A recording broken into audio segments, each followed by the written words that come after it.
Okay, I feel like we've waited long enough. Does that feel good to y'all? That feels good to me. Hello, welcome. I'm a little cut off at the forehead. It's really sunny here. Hello, how y'all doing? I'm in my parents' house in Shanghai, so it's a little echoey and I don't have my mic on me. This is my laptop going through VPN. So if you guys see any connectivity issues, blame first my laptop and then blame the Wi-Fi and then blame the VPNs. Plenty of excuses for scuff today. Hello. Moonson, thank you. Happy 38 months. Severs, happy 48 months. Thank you both. I appreciate it. That's crazy. Love. Oh, got wine ready to watch the. I actually have a bottle of Californian wine uncorked in the fridge right now that I need to probably finish soon before it becomes vinegar. It's like a 2017 vintage, which at first I was like, oh, that wasn't too long ago. And then I did the math. It was pretty long ago. It like tastes like grape jam now. We poured it out and I was like, that don't taste right. It's been 8 years. Ninjash, happy 51 months. Thank you for the resub. Oh, good night. Oh my God. Is it that late in Europe right now? I guess so, huh? That makes sense. Legend Fourth, you love Shanghai? I do too. I think a lot of people like travel all over East Asia and then I don't think it's an uncommon opinion to state that Shanghai is their favorite city of everywhere they go. Let me make sure I have YouTube chat pulled up. Hold up, just a second. Oh, I see Karma over there. I think that's it for now. Hello, both sides. 2 a.m. gang, 8 p.m. for you. Okay. I did try to time this stream for US time zones. I like thought about it a bit because I was like, I can either stream in the evening, in which case like literally no one is awake in the US, but I think I would be able to catch, everyone else in Asia with me and Southeast Asia and Europe, because it would be daytime in Europe, or I could try to catch the evening flock in the US. But I don't know, I feel like our chat is so global that no matter when I go live, y'all are like, somebody's gonna be like, I missed the stream, and then somebody else is like, that was perfect. So I'm sorry, I'm just gonna have to jump all over time zones, I think. 7 p.m. for you, Murph Snurf. Welcome to chat also. Still upset at myself for never going to Shanghai that one time I was in China. Maybe life is long, maybe you'll have another chance. Also, you guys are like really far, so if you see me leaning in, that's me trying to read chat. Just gotta go on Martian time. How even does Martian time work? Do their years even line up with ours? I kind of doubt that. 6 p.m. West Coast game. Yeah, so I tried to time this to be a reasonable time for East Coast and West Coast US. So hopefully we have, I guess, my fellow Americans in chat today. Mr. Worldwide. Well, that's the thing, right? Is that I want to be maybe traveling a lot more now that I'm self-employed and I have the luxury to do that. But like the reality is that like this past week or so going to Taiwan and then back here in Shanghai, and then I have to like I'm going through Tokyo on my way back home because the flight was cheaper. And then I was like, well, then I might as well stop in Tokyo and like say hi to some friends. And then before you know it, it's like over 2 weeks long of a trip and you're like packed to the gills on your itinerary and there's no time for anything, let alone video editing or like recording. I've missed like 3 different music upload related deadlines. Like I had an upload I really wanted to put out in about 2 weeks from now, and I would have had to have the mix done by end of this week. And I'm sitting here like, I don't think so, fam. Like I don't think I'm gonna pull that off. I'm so tired. No chais? Am I reading that right? Thanks for the follow, welcome. Or if you went in China, also remember the Duolingo video where you said you'd be able to live in China, albeit not gracefully. Yeah, I can get by in China, but it very, very ungracefully. Very like pointing at a road sign, asking how to, like what it is, and then people looking at me like, are you illiterate? Because my Chinese is very standard. Like, you could not tell from the way I speak Chinese that I didn't grow up here. We did get clocked like constantly in Taiwan though. I learned that Taiwan, so what I didn't realize, which when I think about it, it makes sense that it's due to like some political tensions, right? It's not easy to get to Taiwan right now as a Chinese mainlander. So when they hear our mainlander accents, they get really like, where are you from? We got a lot of like record scratch, who are you? Whenever we like opened our mouth to talk to anyone in Taiwan, they would be like, you're not from around here, like, but you speak my language. So that was always very interesting. I think if I were caught on my own, I'd be like, I'm from California. But because I was with my mom and her friend most of the time, they were like, we're from Shanghai.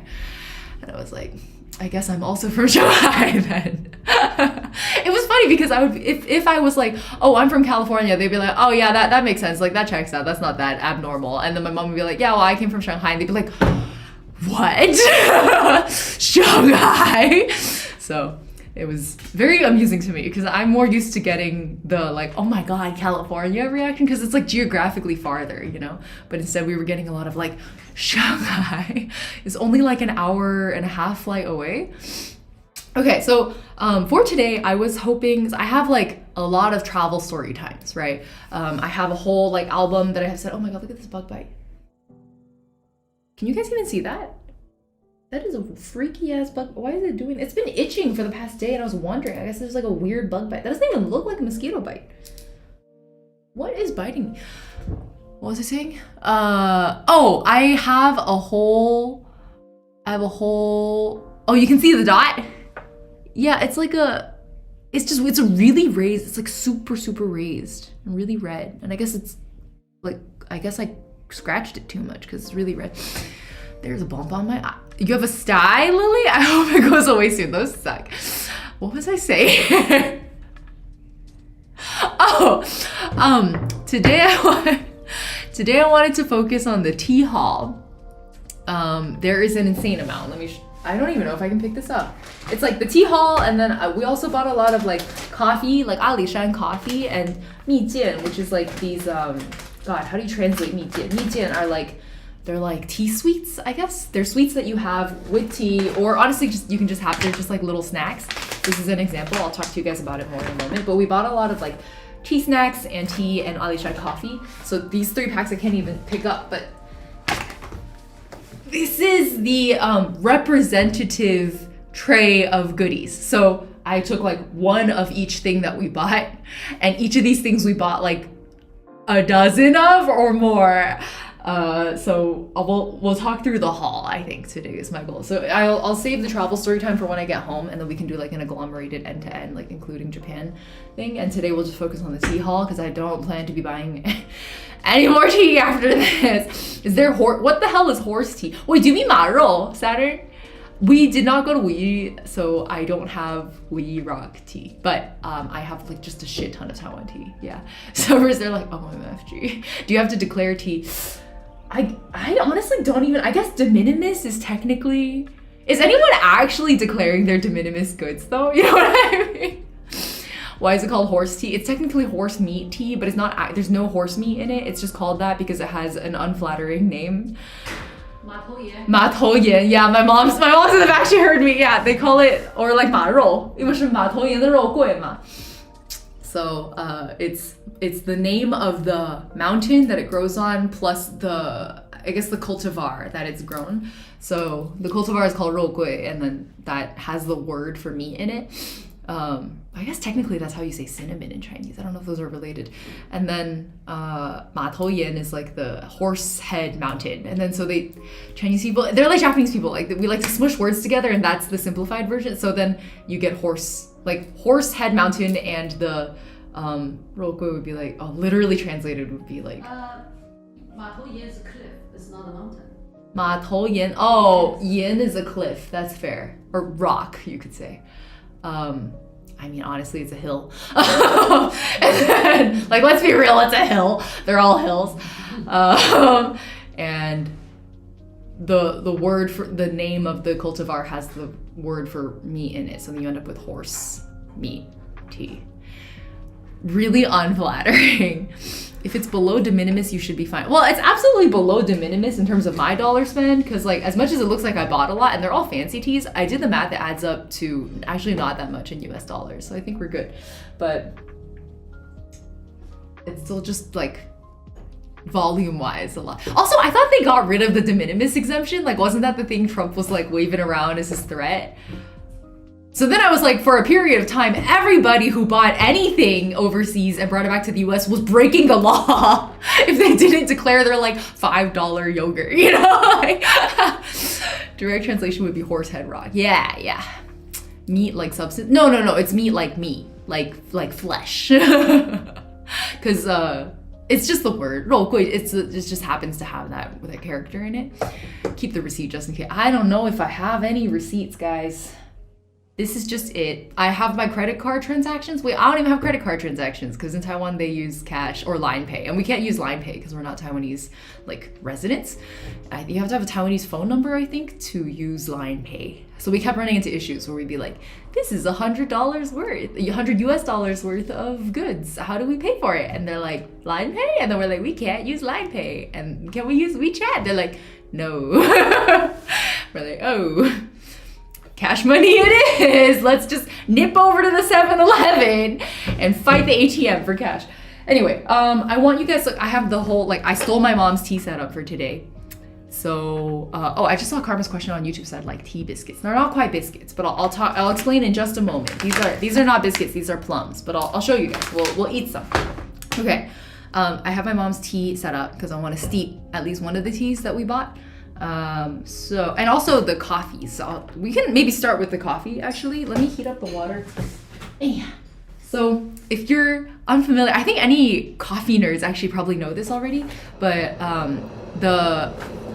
that's probably kind of loud, sorry, and everything's very echoey here, but alishan coffee is like a thing now. They started growing it not too long ago, like at most 2 decades ago, you know? And I guess due to the way the coffee market is right now, and also just the fact that it's like a really rare, I guess you can't call it a cultivar, but like a rare cultivation zone, you end up with really uniquely flavored, it's just a really different flavor profile for alishan coffee, and also they're rare. Like there aren't that, because alishan at the end of the day is a tea place. Most of the farmers that grow tea, but some of them have started growing coffee. So we, and at the same time, I think Taiwan's, especially Taipei's coffee culture has been like just taking off recently. I went last year and like there were so many globally award-winning coffee shops that we went to. Like it was like, have you ever been to like Paris or like Switzerland and like you randomly walk into a restaurant and it's like Michelin starred? That's how it felt like in Taipei, but for coffee shops. Like you would walk into any random Taiwanese or Taipei coffee shop and they'd be like, we were the global like first place winner in whatever coffee competition. We're like, literally what the hell? So I got really into not just alishan, like local Taiwanese coffee beans, but also local coffee roasters. Like they might import beans from South America or Africa and then just like roast them the sort of like Taiwanese way, I guess. And it was always delicious. It was always delicious. So we, through a tea farmer that we met in Sun Moon Lake, he introduced us, he actually drove us to her house, I guess almost Taichung base-ish. Or no, it was a different county. Anyways, she's like a Taiwan-based coffee roaster. She has like a PhD in coffee roasting. It's crazy. Girl's crazy. And she was out of beans, but she did have these, we call them guarbao, which literally means like hanging ear bag. And it literally, if you guys have seen these before, I think some people are very familiar. They're travel pour over coffee bags. I can demonstrate one right now. If you guys just choose one for me, here. Let me do a quick description. So for you guys, it would be right to left. This is a, God, what nation is this? I don't recognize this flag. Oh, this is the local one, I think. Hold on. This is an alishan coffee. And then these three are African. I think this one's Ethiopian. And then do you guys know this flag? I actually do not. I don't, my geography knowledge is betrayed. Do you guys know what this is? What's your favorite tea if it's not jasmine? My favorite tea currently is Zhengshan Xiaozhong. That's my go-to every day. That and close second is Taiwan High Mountain Oolong. Looks familiar, right? I don't know what country that is. I'm sure somebody here, y'all are nerds. Somebody got me. The strawberry one, because it looks cute. Yeah, I'm behind that. I can read some of the flavor notes for you too. So the alishan one, this is the local one. It doesn't have any flavor notes on it. This is a geisha, and these two are washed, and this is anaerobic natural. So they're a little different in preparation. Somewhere in Africa, I'm pretty sure it is African, but I don't know exactly where. So the geisha is arguably the fanciest one. They're all light roasts. Well, who was it? Lily was talking about jasmine. This one has jasmine notes on it, so we could go with it. The citrus one. Maybe we'll choose between these two. My tea is washed. My coffee is washed. Anaerobic washed. Strawberry, citrus. Is it Ethiopia? I thought Ethiopia was this one.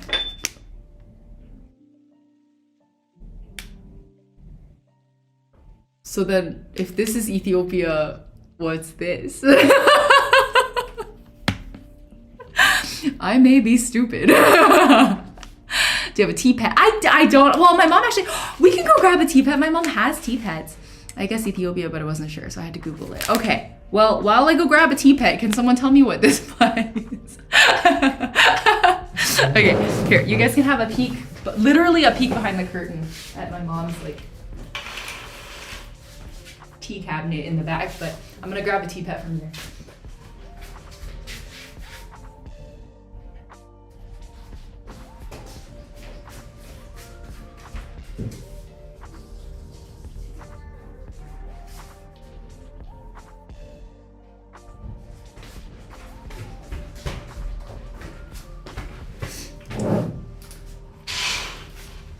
Okay, this is the little guy I grabbed. She has a few. This is like a weird pig. Oh, it's Kenya! Centaur, thank you. And welcome to chat. So, okay, wait. So then we have one Kenyan coffee and two Ethiopian coffees then. And one of the Ethiopian coffees is a geisha. No, the Kenyan coffee is the geisha. So, okay. Here, say hello. You guys want to name it? What kind of name speaks to you? I'm gonna put the tea pet in the bowl because I don't. This tea tray doesn't have like a water leak situation. It's purely. Wait, I'm lying. I'm hella. It feels like it should. I see holes on this. Therefore, there must be a way. I'm not gonna risk it. We're gonna put the tea pet in here. You guys like Jim the Pig or Porky or Paul? I actually was thinking Paul with this. I also had Paul come to mind first. Ethiopia and Kenya produce a lot of coffee. I actually didn't know that about Kenya. I knew about Ethiopia. Gary.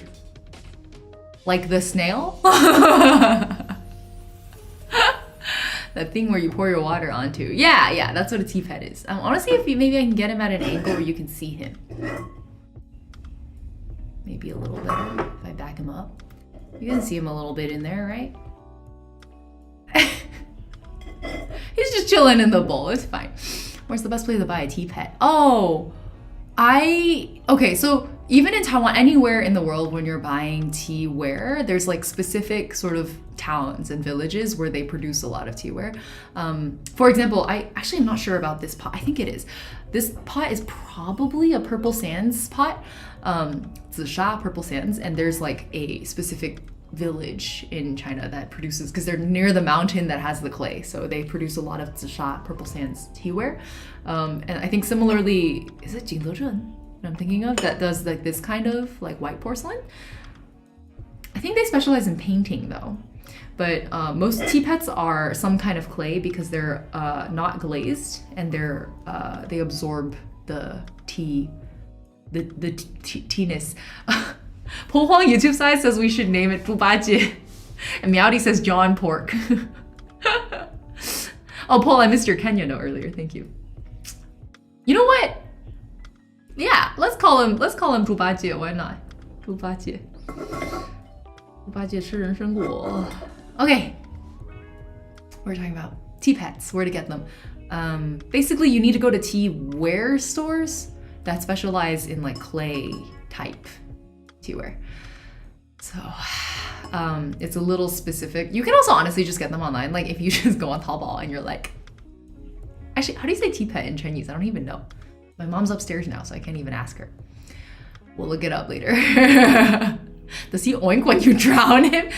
I have seen some tea pets have like little like bubble holes in them, so when you drown them in water, they go blue, blue, blue. It exists. Bro's kind of warm. Okay, you guys might see my shoulders come out today. Rare shoulder spotting. Okay, guys, let's start with the coffee. I literally yapped so hard that my water probably isn't hot enough anymore. Oh no, it's hot enough because it's not letting me reboil. So someone said do the strawberry one because it's cute. So I guess we'll do it. Let me read you the notes.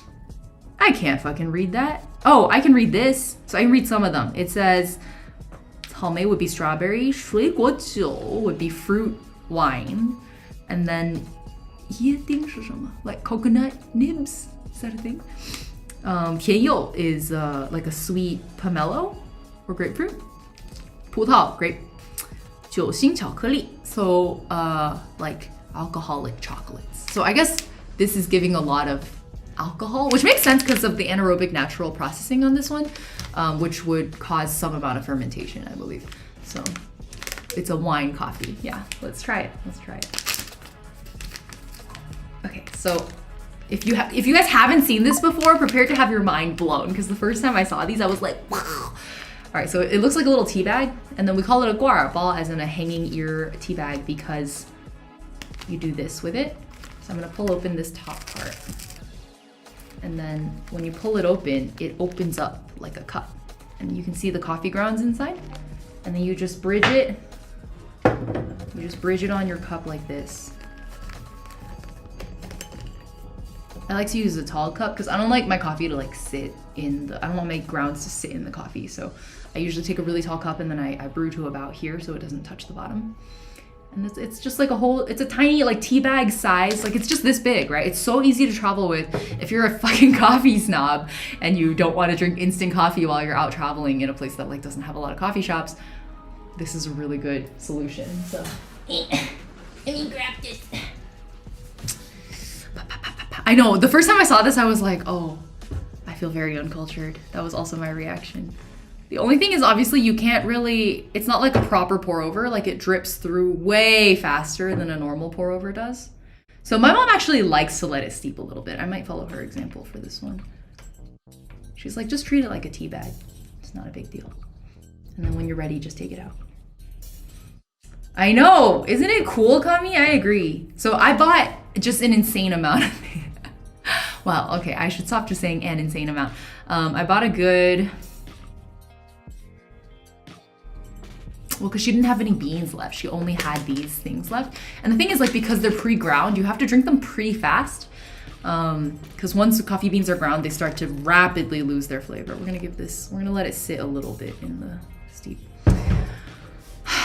So I don't want to buy too many, but I also, I just like liked her and wanted to give her money. I think we like almost nearly cleaned out her remaining stock of these. I think we each bought, it was like me, my mom, and her friend. The three of us each bought at least a dozen. So I think between the three of us, they're probably at maybe like 50-ish. Yeah, I know it's so sick, right? I think this method is starting to become more common in the West. Like I'm starting to see grocery stores and like coffee shops sell these. But it's still way more common in Asia. So when you go to Japan or Taiwan, or nowadays also in mainland China, you'll see a lot of guara ball. I guess you would just call them travel pour over. Yeah, I don't know. Was there a bulk price for the coffee and tea? They gave us a discount just out of like being nice because we came from so far, I guess. Like it was so miraculous to them that we'd come all the way from, in their case, they were more shocked at Shanghai than California. They were like, oh my God, Shanghai. So, like Chinese people especially, we like to say, we believe a lot in 缘分. I was telling you guys about this last year when I went to Hangzhou also, that the farmers were very welcoming to me because we believe in 缘分. And 缘分is like something between like fate and like destiny and like, I don't know, just a general belief that like everything that is was meant to be. And so when we're like, oh, in this massive world, like the two of us were able to meet and it feels very unlikely, but it still happened, we'll often call it out and be like, oh, 这是缘分, 是缘分. So that was something that happened a lot in Taiwan also. They're like, oh my God, you came all the way. You're here just for tea and coffee. This is 缘分. Like, let me give you a little discount. Seen a lot of people use them while camping. That makes a lot of sense. I can see this being very camping friendly, especially because most of these are made in a like biodegradable manner. So I find that a lot of people who camp are like very sustainability minded, and that's something to keep in mind also because it's all paper, so it all just composts, right? 缘分. Yes, avocado is an incredible username. Welcome. Yeah, that's how the pinyin is. Has anyone said you sounded American? No, I don't have an American accent. My brother has a little bit. When I speak Mandarin, I sound very, very mainlander.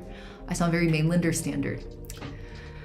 Mindfulness is like fate. Yeah, kind of. It's like not exactly fate, but I usually explain it as like it was meant to be, or like it's the closest I've got. Bruna, hello. They're biodegradable. Damn, sign me up. I know. Wait. Yeah, maybe well, I was hoping to start, like, I was gonna do a membership system starting next year because I need to start acting like I'm self-employed and trying to make money.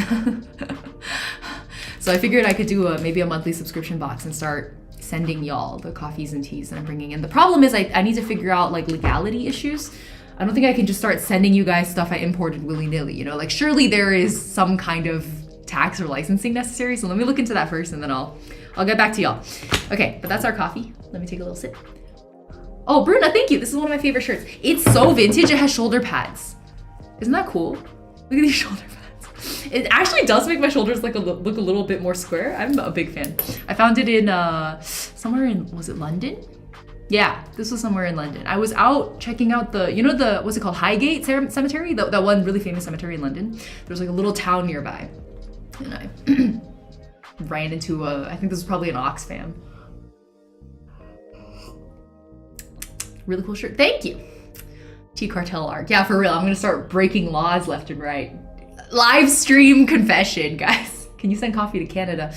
I'm sure it's possible. I just let me look into licensing. I think most likely I'll be a little limited to the North American mainland. Maybe for like smaller tea bags, like tea dust that I can collect into bags. I might be able to send internationally beyond the North American landmass. But give me a few months to figure things out. I'm gonna start launching membership stuff for real in January. Maybe some test runs in December, so keep an eye out. But 80s and 90s era shirt, exactly. Yeah, I took one look at it and I was still dating a person at the time. This was 2 relationships ago. He took one look, I like held it up, I like took it off the rack, showed it to him, and he took one look and he was just like, I mean, like that was made for you. I am the one who steeps. Karma, I just saw it, thank you. Hermit called it the Destiny discount. I think that's very accurate. That's extremely accurate. It's the Destiny discount that I got for this coffee. Anyway, take a closer look at the color. It's actually really beautiful in the sun. I am definitely getting the fermentation notes. I think that's why there's like wine notes in this. Let me try to taste I think the strawberry is just because it's pretty sour.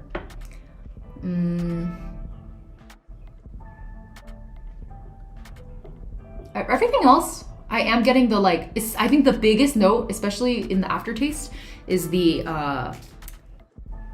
how do you call them? Like, you know those chocolates, like the bonbon looking chocolates that have like liquor in them? That's kind of the vibe. That's the main flavor I'm getting from this. I should add, this coffee roaster, another reason I really like her is because she is one of the main founders of something called the Red Circle Project. I actually haven't tried to Google it yet, but she was talking to me about it. Do you guys see that? It says the Red Circle Project at the top in red, in a line under the name. And she was talking to us about how the point of the Red Circle Project is like a lot of the ways that coffee roasters usually source their beans is like there is a sort of certification and like validation process for the quality of the beans, but usually you like, yes, you go to Africa, but there's like a centralized sort of marketplace style area where all of the the coffee buyers, you agglomerate in one place and then you like all the farmers show up or their intermediaries, whoever it is, like the farmers and their beans show up. And then everybody lays it out and then you just kind of like inspect the beans in person in Africa at that point. So like, yes, you've gone to Africa, you've talked to the farmer, you've sourced the beans, right? But the difference is that with the Red Circle Project, they work directly with the farmers from the cultivation process. So she was telling us that she has some health issues, so she hasn't been able to go in a while, but she has like the people in this project, the people she works with to source her beans that she roasts, they go and they live like with the villagers and the farmers in wherever they're sourcing the beans from in Africa, and then they sort of like shepherd the cultivation process from start to finish, according to whatever the goal is for that particular bean, which is why these coffees that she roasts are like, it's not just her roasting technique, it's the entire sourcing pipeline is like different. So I don't know, I just thought it was like really fucking cool.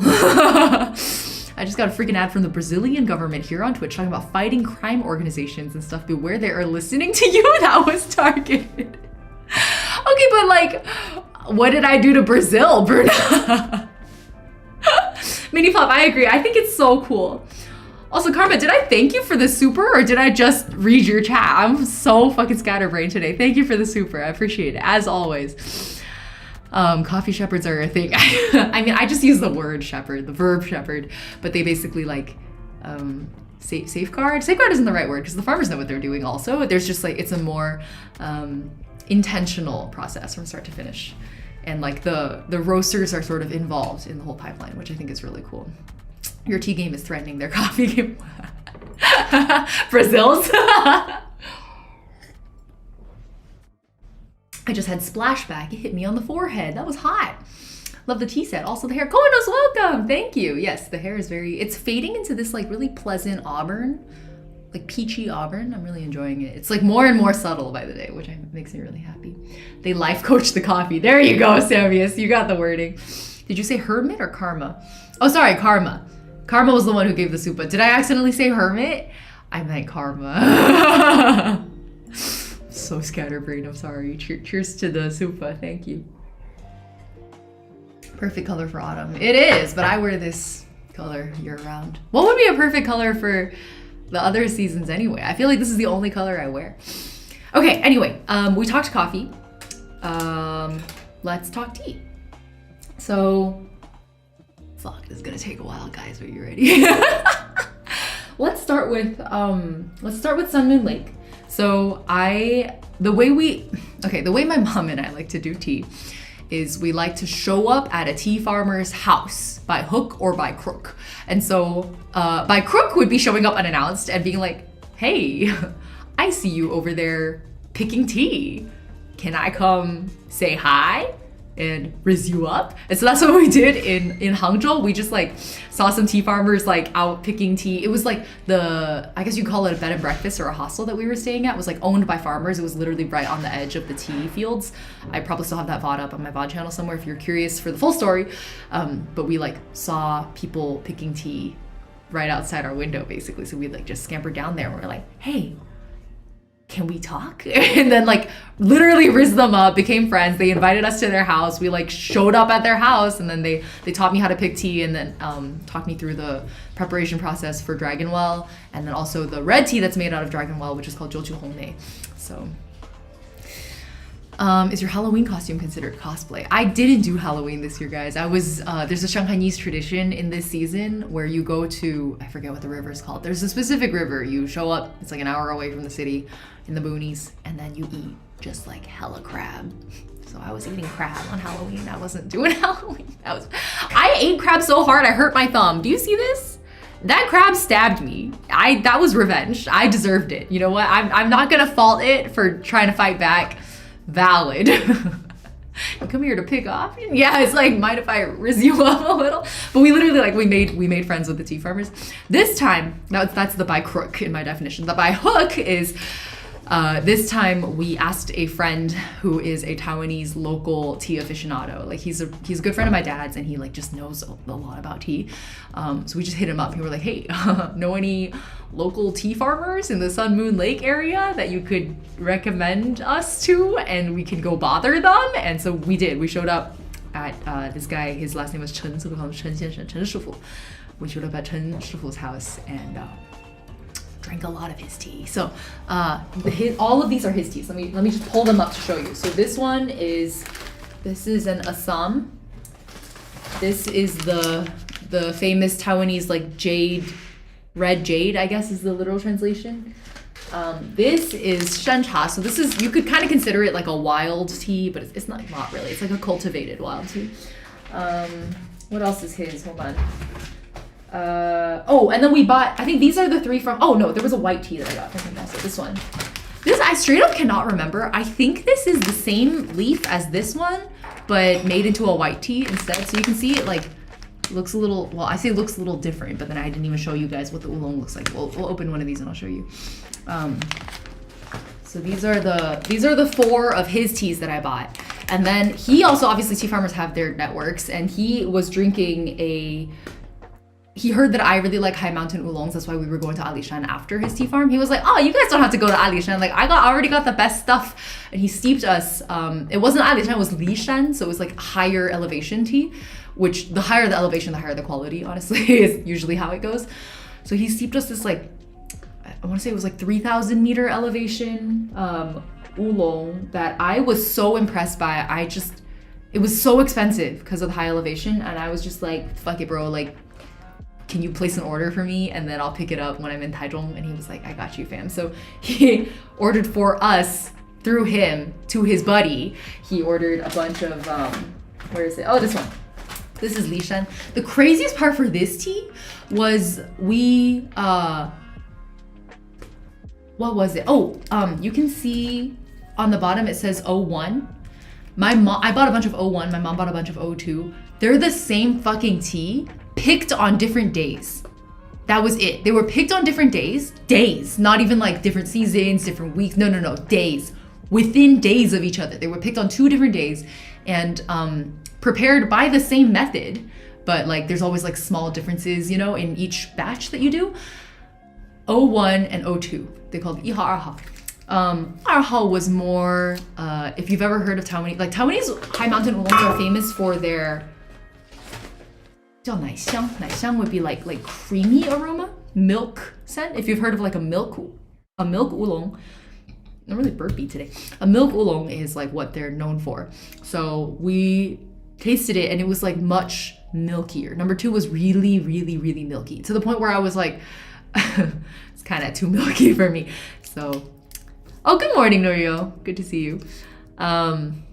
Yeah, I liked 01 better because it had an extremely, like the milkiness was converted instead into this like extreme floral fragrance. So my mom took a shit ton of the 2s and I took a shit ton of the 1s.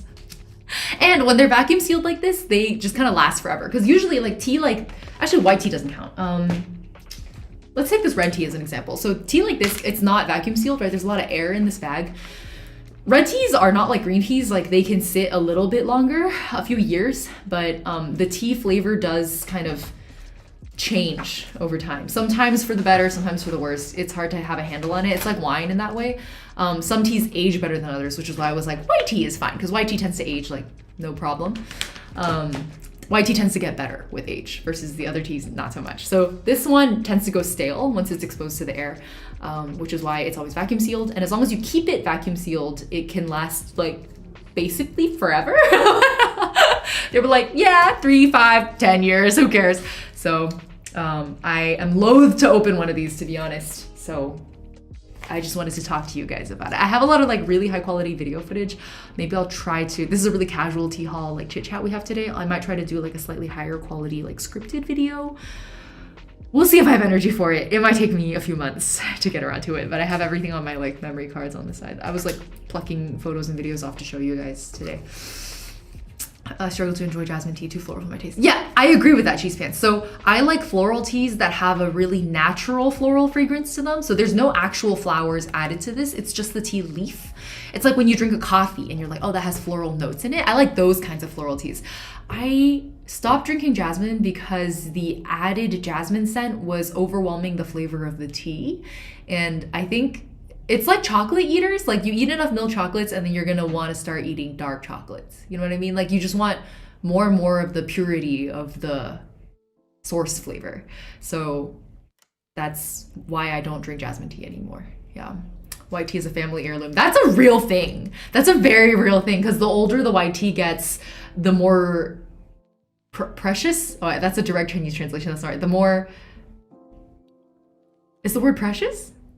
I've been in China for too long. I've been in Taiwan and the mainland for too long.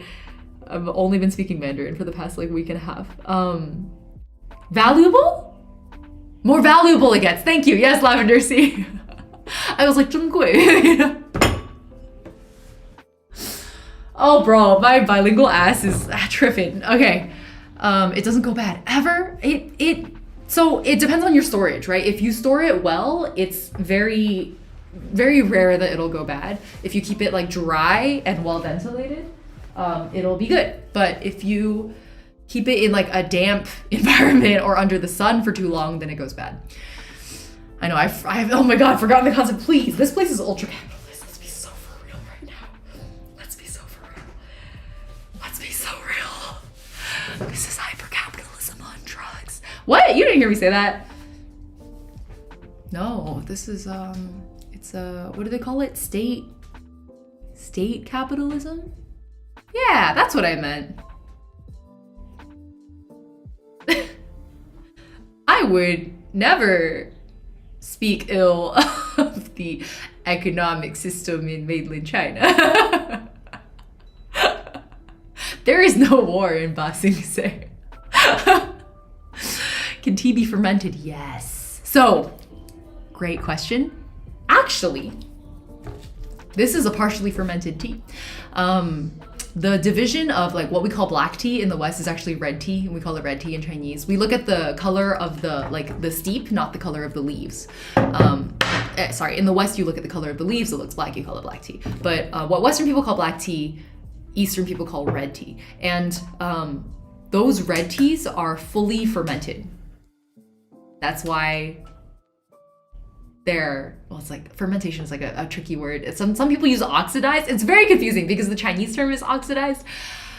It's like a little bit of both. They'll be like 发酵, which is technically fermentation, but sometimes they mean oxidation. And I still need to figure out what the differences are because everyone here just says 发酵, and I'm like, do you mean oxidation or fermentation?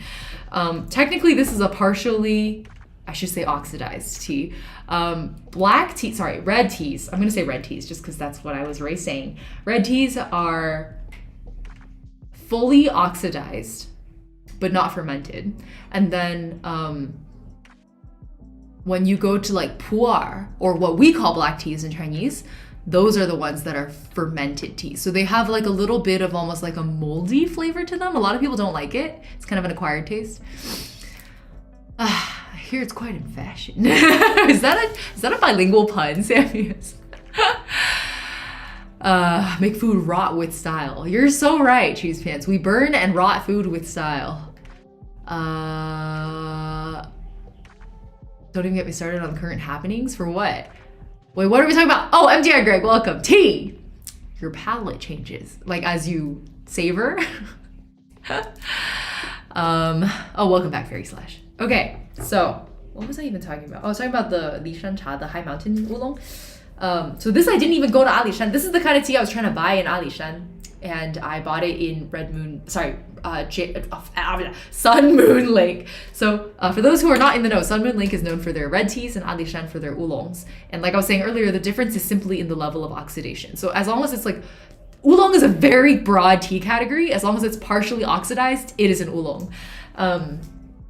Their oxidization process for this is so simple too. Like it's not simple. Actually, I shouldn't say that because I have a lot of footage for you guys. Maybe I'll save it for another stream. We can like deep dive on it. I have so many tea streams I want to do. It would take me a lifetime. Even just talking about this tea is going to take me too long, longer than I have. Where was I? Because the B&B that I was at in alishan, maybe I should save that because I'll talk alishan later. Okay, focus. Oh my god, ADHD. Chill. Sun Moon Lake is known for their red teas. Let's reset. Sun Moon Lake is known for their red teas, and so that's why I bought mostly red teas from there, and then through his bunch of oolongs also. 它这个是anaerobic natural， 你先尝一尝，然后感觉是什么味道？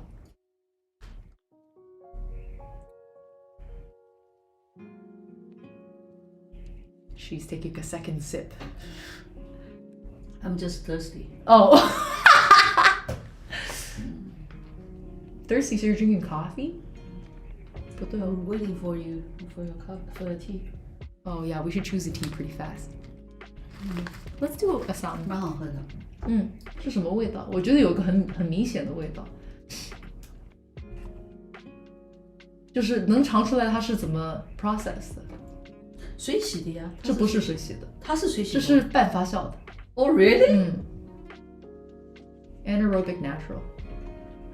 所以有酒味，尝出来了吗？就是那种酒心巧克力的味道。有的。对。有的。因为巧克力是咖啡味，然后酒心是那个 fermentation 的味道，所以两个放在一起就是酒心巧克力的味道。哦，有的。对，我也觉得，我觉得很明显。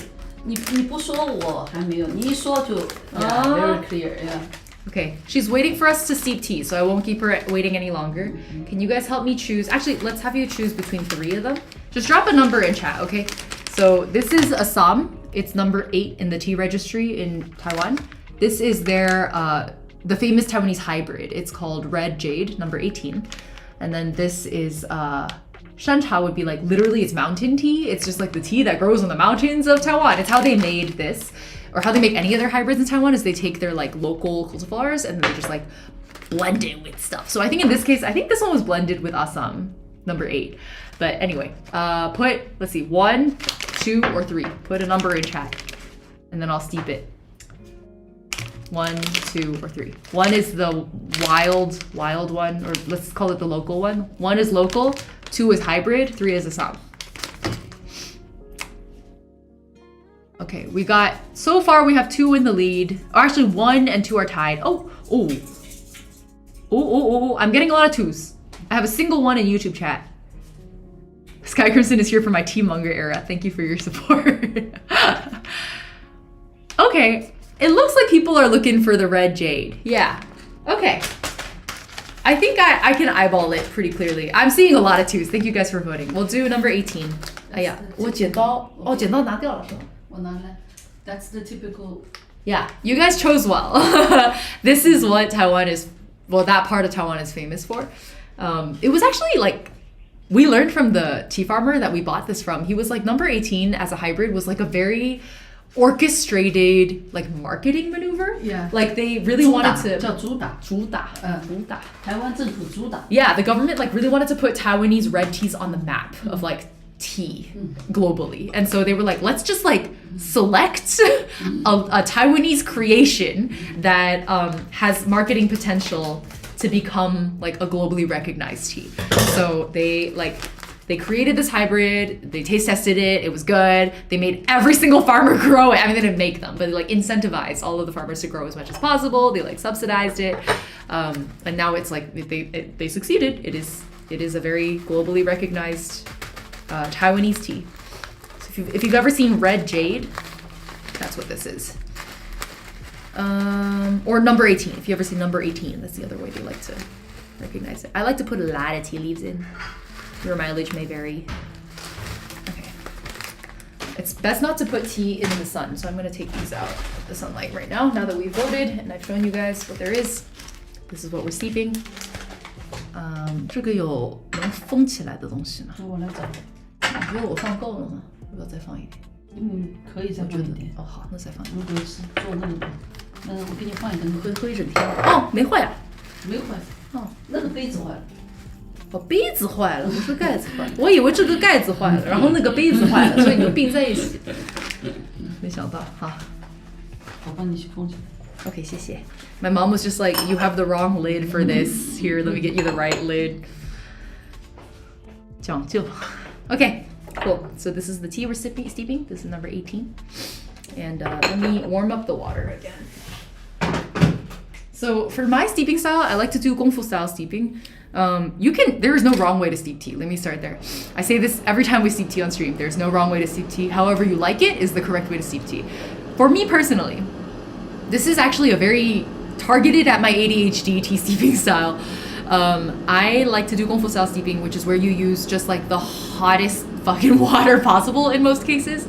Some exceptions, but most of the time you just use boiling water. Throw it in, and then you don't wait at all. We call it 秒出. It's like in a second you pour it out, and then you immediately pour it out. Literally give it 1 second to steep, if not shorter. The tea set is so pretty, isn't it? I showed up and look at the matching cup also. My mom like pulled these out yesterday and I was like, oh my god, that's so pretty. And she was like, yeah, that was like $5 on top.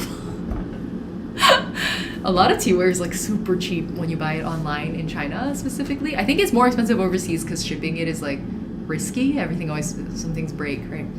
Hasty, that's good, cheese fans, that's good. I remember the lazy Kung Fu short form video from way back. Oh my god, Dendu Writer, that's how I got you, was the lazy. Wait, was that video your gateway into tea steeping?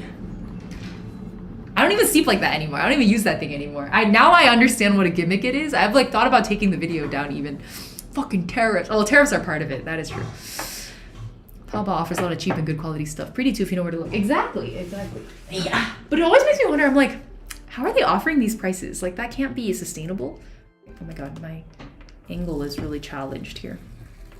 Okay, so just hot water in, hot water out. It's that easy. Boop. Especially the first steep. A lot of people just throw the first steep away. That's what the tea pet is for also. A lot of what the tea pet is eating is just this first steep. So look, that was literally, what, a second, maybe 2 seconds? And the color's already this deep. I'm gonna give it just a little bit of a taste. A lot of people throw away the first steep. Glazed avocado, can't you just use a normal espresso machine? Do they not work? Oh, hold on. The hay smell is really coming through, which doesn't sound good, but I really like it. I really like it. It's really hay forward, which is a horrible descriptive term. I guess we'll call it grassy. We'll call it grassy. For a red tea to be grassy is rare. I was already in the hole, but it caused me to fall faster in. Oh no, I'm sorry for hastening your fall, Danu. Actually, you're welcome. Let's reframe it in a positive way. Fairy Slash is like, hey. Hey, it's for horses. Hold on. I think we should keep this steep, it's good. 妈咪来喝吗？这是第一泡。我找了个包起来。哦，罐子可以包起来。红茶，谢谢。哦，正好。Ta-da! My mom found a container for it, so it wouldn't be orphaned in the outside. 这才第一泡，应该倒掉的。很好，但是很好喝。不舍得倒。是的。Put a stalk of wheat in your mouth and go, what in tarnation? With a regular espresso machine, the water just kind of passes through without infusing. Oh, so Teaspressos like hold it more? I guess that makes sense. Could you not just use like a double-walled filter? I've never actually tried. I'm not into Teaspresso personally. I think they get too bitter. Like the tannins get mega extracted in Teapresso. So I'm not that into it. Okay, let me show you guys. 泡得很好是吧？我觉得茶量多就这个好，就是你出茶可以快。对对，出茶可以超快。That's what it looks like in the cup after one steep. You can see that these are like dried and kind of twisted. That's kind of the shape of the tea leaf. And these are 这算是大叶种的吧？对，这些都是大叶种。Yeah. There's kind of like 2 main tea cultivars, and it's based on the leaf size. It's either a large leaf or a small leaf, and so these are all made from large leaves, which is I think uncommon because usually red teas are made from small leaf, in my understanding. 你可以闻杯盖。Oh yes. 闻杯盖和杯那个杯底，我觉得杯底很香。The hay smell is even stronger on the lid. 就我跟他们说是那个 like a hay smell. You know what hay is? 甘草。甘草，对，是不是甘草味？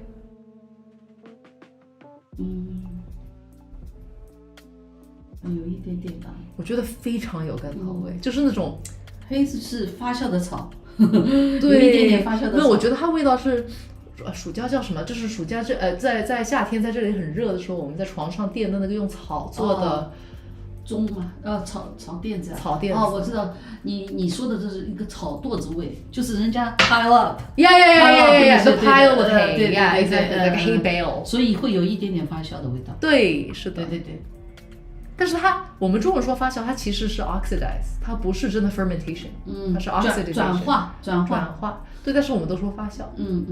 其实是对啊，其实是发酵，氧化嘛，氧化过程嘛。可能有一点点发酵吧，它其实是 oxidation， 对，不一样的。至少英文里是不一样的。你看看那个杯底的味道，杯底味。等一下，我倒出来了。你可以问我这个。Saturn's like, that's why they call it horse meat, because it's hay. Hay is for horses. 杯底呢，你要等它稍微干一点，就是喝干了，稍微吹，稍微晾。My mom's instructing me on how to sniff the cup after you drink it. She's like, you have to let it dry out a little bit. You like finish the tea and then you wait, and then you sniff.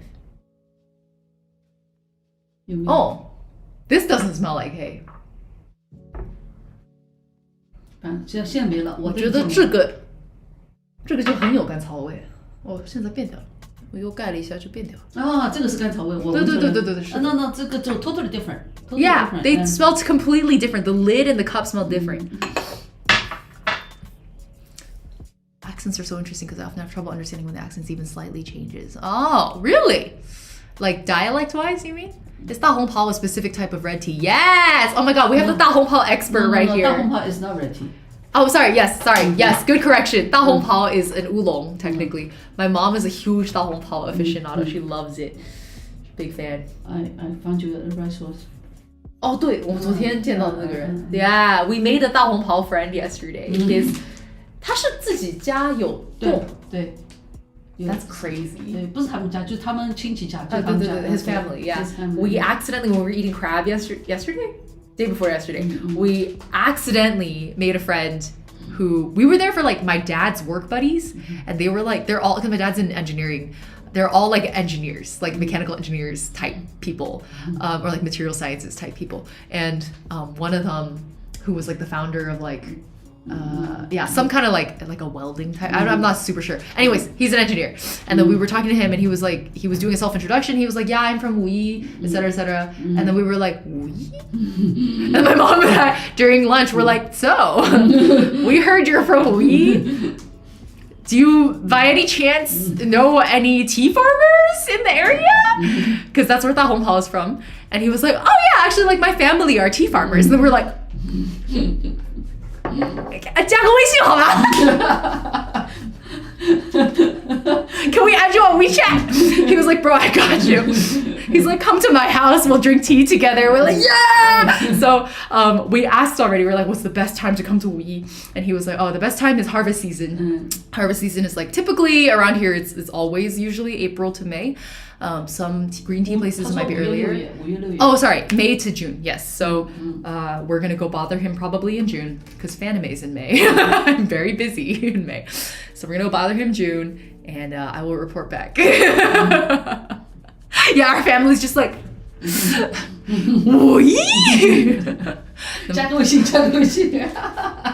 My mom and I share a lot of tastes in tea. The only difference is I drink green tea. She doesn't drink green tea like at all.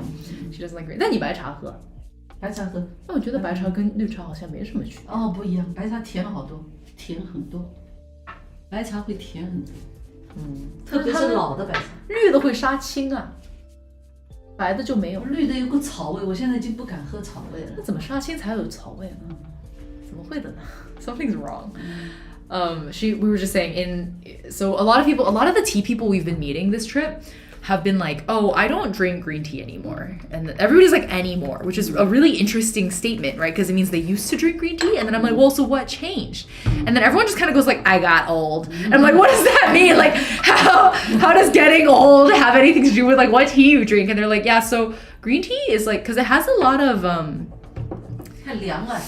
yeah, like in Chinese medicine terminology, it's cold. Like we have hot things and cold things, and it's not about the temperature, it's like the nature of the thing. And it's too cold in the stomach, and therefore it's like bad for your stomach.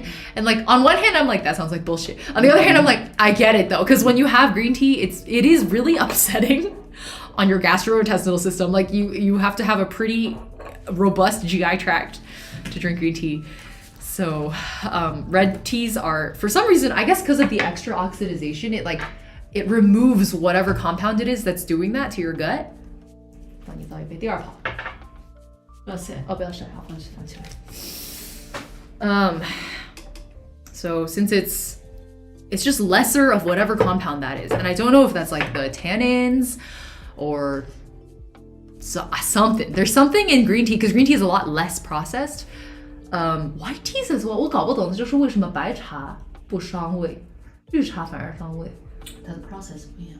But green teas are more processed than, I guess maybe it's that specific processing step that green teas go through. I don't know. Usually just like, it's very upsetting for the stomach. 而且白茶我也是喝老白茶。哦，老白茶就不会。对。对。新鲜的白茶你会？我偶然喝一点，就当绿茶喝了。I agree. 新鲜的生茶，那个普洱我也当绿茶喝了。I agree. 是的。就是每年新的时候拿到喝一点点尝一尝，然后就放在那里不喝了。So she's saying for white teas and for pu'er teas, a lot of them are like, honestly, basically the same thing as green tea, but you have to like let them sit for many, many years. Like they have to age before you drink them. So she only drinks them aged, but when she buys them fresh, she'll like try a little bit of what it tastes like fresh. As a green tea. As if it's a green tea. Yeah. You treat it like it's a green tea at that point. I swear to God, there's something biting me. There's like a weird. 我这里也是，不知道什么东西。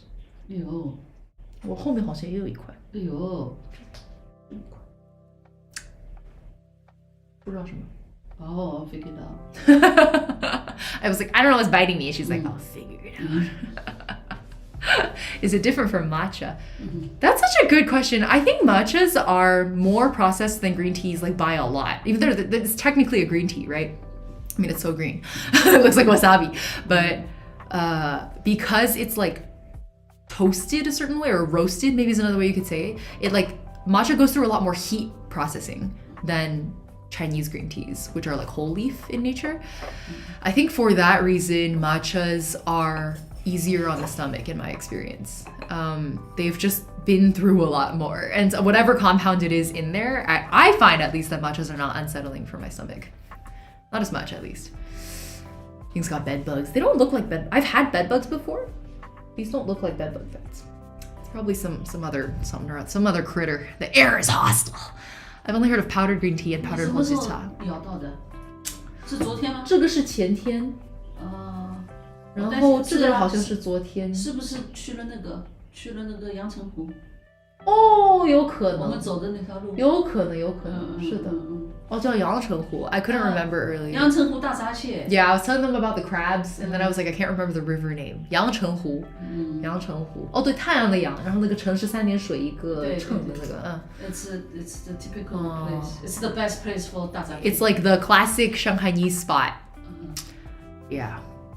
I have a video of like, it's just, imagine like the craziest just like row of restaurants. Like every single one of them is like, they look like townhouses, like large townhouses in like a massive row as far as the eye can see. And every single one of them is like a boathouse. Like it's a boat that's been built with the facade of a building, and then you walk through the facade and it's a boat.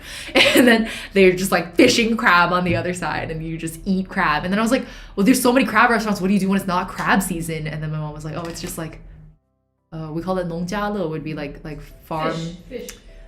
Yeah, it's still like normal, like it's not seafood, freshwater fish and like far 农家乐怎么翻译呢？英文怎么说？农家乐是 I guess you could call it like farm to table, farm you know? To table, yes. Yeah. Artificial idiots like, it's not Shanghai, it's Suzhou. You're right, you can have that. But Shanghainese people, like, it's a Shanghai tradition also, because we're so close, we're like an hour away. It's a big structure like a boat on the water. Yeah, it's like, think like a really large fishing barge on the water, and then it's like, there's a little bridge to the coast, and then on the shore, there's a massive building facade over the top. Mosquitoes never go away here, so maybe it's that. They don't look like mosquito bites though. Like, do you see the one on my wrist? This like weird bump right here? I don't know what they are, whatever. The West suddenly caught on to the appeal of matcha to everywhere else in the world's expense. Yeah, like everyone else has been drinking matcha for... I was so confused when the matcha craze happened. People were like, oh yeah, matcha's like really hot right now. And I was like, has matcha not been really hot already for the past like decade? Because at least in California, like everybody's been on a matcha kick, you know? And then my friends were like, no, it's like, it's different now. It's like next level. Like there's a matcha shortage. And then it hit me when because I don't really go to cafes that much anymore. Or at least like not those kinds of like hipster cafes much anymore. I went to one and their entire menu, like, you know how a lot of coffee shops will like label, they put like a thumbs up next to their popular items? They were like labeling their hot items, like popular items. And they were all of the matcha drinks. And I was like, oh, it is different. It is different now than before. That is different. I'll give you that. Green tea too relaxing? Wait, what do you mean, Karma? Like green tea is bad because it's too relaxing? I mean, like matcha bedeng, I guess people like it now even more so. Yeah, I was really confused, but I guess it is just like, it's heightened even more than before in popularity. So that's probably what it is. I don't know, honestly, like matcha's fine. Like I enjoy it in its sort of ritualistic aspect. That's kind of it. I'm like, just for the flavor, I don't crave it that often. I like to hand whisk because, again, it's a ritualistic thing for me. Just like for the same reason that I like to steep tea gongfu style, it's like kind of a ritualistic practice for me. There's a certain ritual to it. In Chinese, we like to say 仪式感. 仪式感 is like a sense of ritual. I like that feeling of ritual. It's like in the same way that I think like religious people say grace or like say prayers before bed, right? Like there's a mindfulness to it that I really enjoy. So that's how I feel about matcha also, is like if it, I don't like to go out there and like buy a matcha latte because I think the the beauty of a matcha drink for me is that like I made it, or like, you know, I was sitting in a ceremony and I like watched a tea master make it or something like that. Looks like a mosquito bite because in Guangzhou they basically never leave. You're a little higher in or up. Oh, I react to mosquito bites really different, but maybe the mosquitoes here are different. Actually, that makes sense. Maybe I react to them different. I'm trying to figure out what you mean by cold. Oh, Karma, that's what you mean. It's not too relaxing. Oh God, it's so hard to explain the like the traditional Chinese, the TCM concept of cold and hot. Like citrus is hot, green tea is cold, watermelon is cold, spicy foods are hot. What are other examples? I don't know. Any other TCM aficionados here? Help me out a little bit. Friends were mad at me for not caring for matcha. The eye daggers were real. It's like, how do I put it? I think matcha is fine. I don't love it. It's just good, you know. It's great, in fact. But like, I'm not gonna like reach for it all the time. I also kind of understand the craze. Like, I think the antioxidant properties or whatever. Like, sure, it's a superfood. So is green tea. So is tea in general. It doesn't lose or win against any other tea in my books. So it's just another tea to me. Yeah. I understand spicy and citrus, like it's activating. Yeah, Karma. You can think about it like that. And so the way TCM works is that like cold isn't bad and hot isn't bad, right? But like too much of one or the other, like think of it as like yin and yang, like it's about balancing. And so if you've had some cold foods, you also want to have some hot foods to balance it out. And neither of them should be had sort of on their own on an empty stomach, which is why a lot of people, because oftentimes you drink tea on an empty stomach, it happens a lot. And so a lot of people are like, I don't drink green teas anymore because it's like overly cooling and I've already eaten a lot of other cold foods, or I'm like drinking it on an empty stomach, so I can't have green tea because it's too cold. Lychee is considered hot. Yes, lychee is hot because they're always like 上火, right? They're like 吃太多那个荔枝会上火. Yeah. I think that's right. Yeah, you're absolutely correct.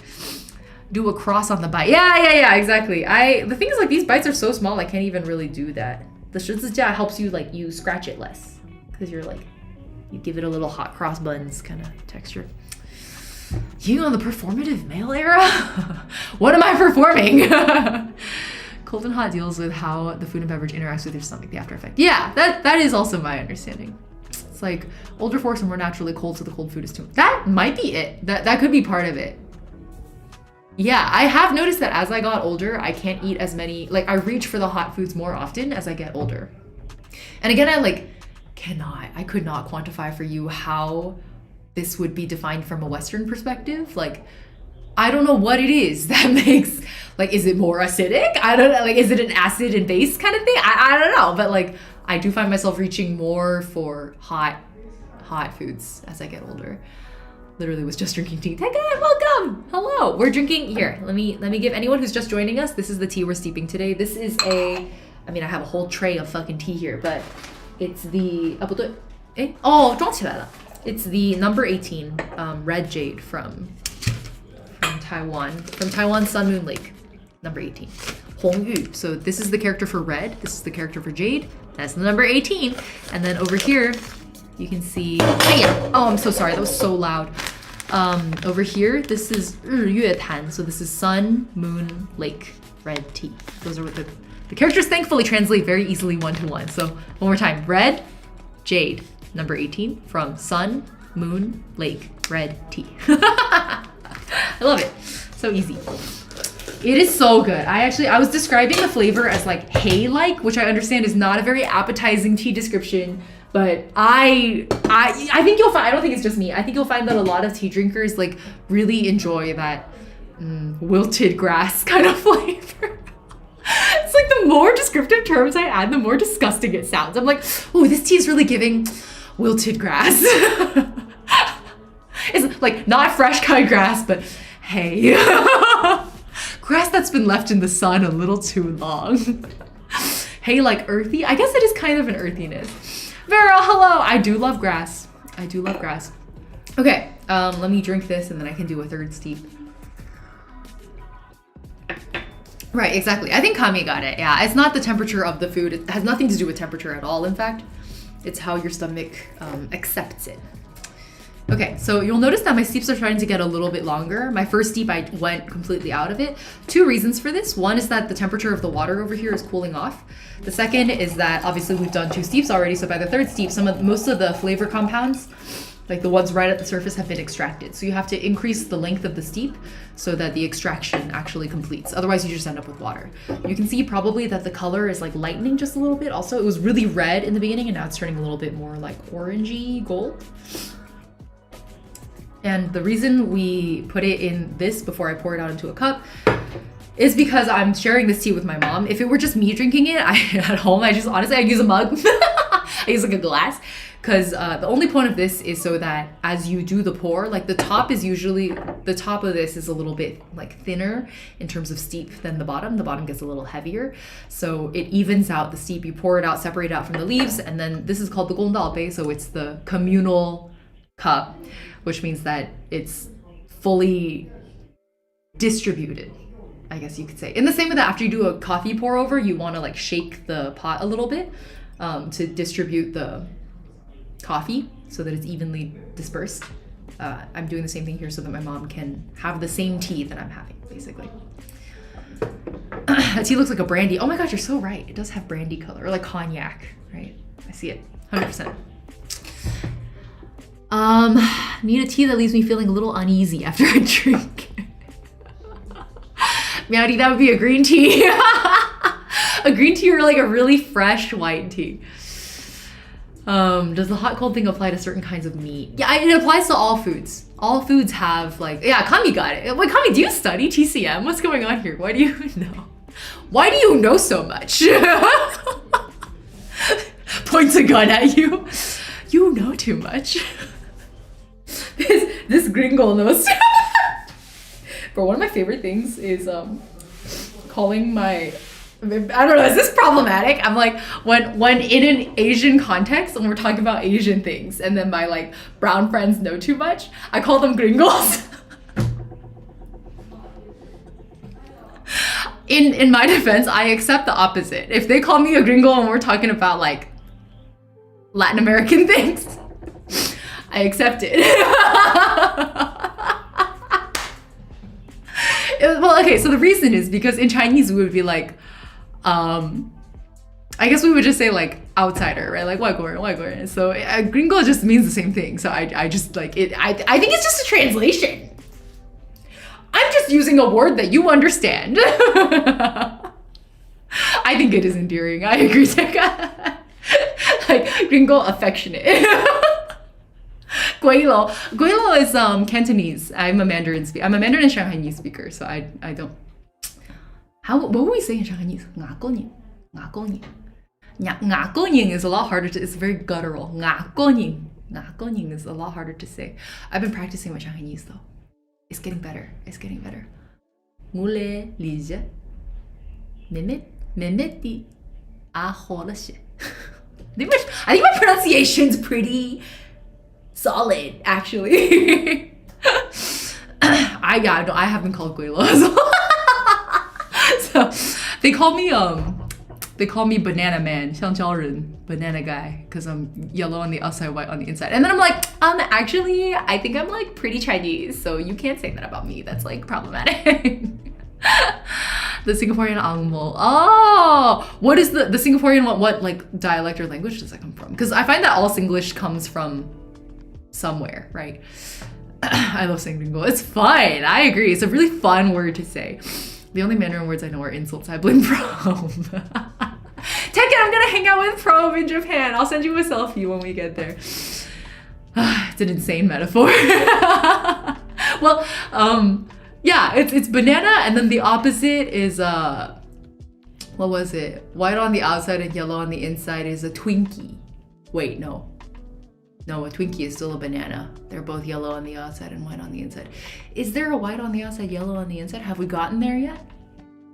I guess it would be a custard bun.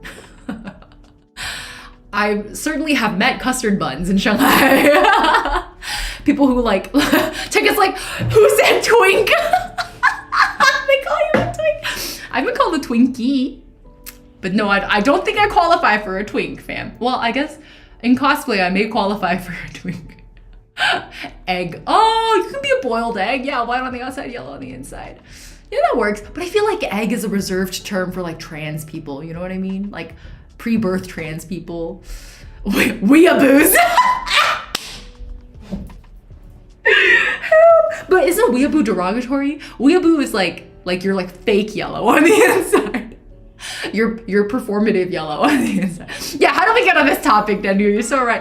Rin, hello. Osmanthus is real. There is a whole ass massive osmanthus tree right outside my bedroom window here. It's amazing. I wake up every morning. I like open the curtains like a Disney princess. I push the windows open and it's an osmanthus tree in full bloom. It's osmanthus season right now. The other day we were out, I had to run an errand. My like phone card got suspended because I didn't use it for very long, and then they detected like overseas activity. They were like, that's suspicious, and they locked my SIM card. So I had to go to fucking, what do they call it? 中国移动, whatever. I went to the phone company and I was like, help. And while we were there, like waiting in line, there were like 3 large osmanthus trees outside. They weren't so high up. They were like bushy. And so because they were bushy, I saw a lady there with like a big ass plastic bag, just taking her sweet time, like just her back was like to the road, like bicyclists like whizzing past her. She's just standing there for like hours. Girl filled the plastic bag with osmanthus blossoms. It was so cool, so cheeky. Although I was also like, what are you gonna do with that though? Like, are you gonna take it home and like, are you gonna eat it? Because we like to use osmanthus we make osmanthus jams and syrups, and we'll put it in our tea, put it in our coffee. I'm like, I wouldn't eat that though, you know, because it's roadside osmanthus, like cars, bikes, motorcycles whizzing by all the time. Pesticides, fertilizers, like you don't even know what's gotten onto those blossoms. I might sniff it. That's about it. I don't think I would eat that. Kind of late here. How many teas have you tried so far? I'm only one in. I've mostly just been talking about the teas. Oh, that's a great reminder actually. So we talked about the Assam, the Taiwan mountain tea, and then what we've ended up steeping is the number 18 Sun Moon Lake Red Jade, which again is a kind of construction by the Taiwanese government, but it worked. So we don't criticize things that work, I guess. We also talked a little bit about like the guy whose farm we went to. We spent all day with this guy because after we spent like we showed up at like 10 a.m. We drank tea until like 1:30 p.m. Skipped lunch, got some like street food on the way down. He drove us out to his coffee friend's house, the coffee PhD person. That's where we got these coffees from. And then her mom makes mijian. So that's what these are. Let me open some up and show you guys also. Wait, where's the other one? Oh, it's here. We bought these 2 things from her, just like a ton. I think my mom got like a dozen of these, and I'm like maybe half a dozen of these. Wow. So this is a陈皮梅. Rip it open. I love these. These are so good. It's a dried and candied, I guess? Dried preserved plum. 你要吃一个吗? I want one too. She's grabbing one on the side. 这个茶给你的，这是第3泡。我这里在喝第4泡已经。一个。这个跟上那个滇红的那个味道很像。是的，很像滇红。滇红算哪里的茶？云南的。哦，滇红也是大叶茶。滇红也是大叶红茶。对，大叶茶。大叶的红茶。难怪呢。Here's the preserved plum. Look how small it is. And then you pop the whole thing in your mouth, have it with tea. It's the best thing. 真的有陈皮味，所以做的时候是包在陈皮里做的嘛？肯定是有陈皮。A literal translation of what this thing is called. 哦，这是陈皮李，这是李子。李子。哎，不对，李子也是 plum。也是 plum。It's just a different kind of plum. 李子是 plum， 梅子是 apricot。apricot 是那个。不会吧？是李子是 plum， 李子就是 plum。我以为梅子是 plum。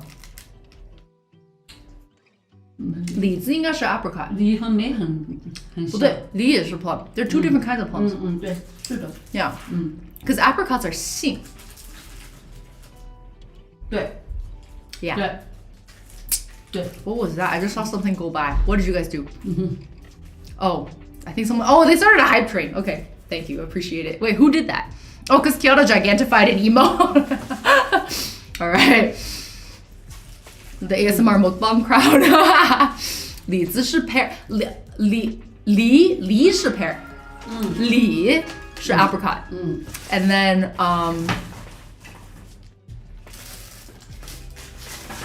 不对，杏是 apricot， 杏是 apricot， 梨是 pear， 梨是 plum， 梅 is also plum， yeah.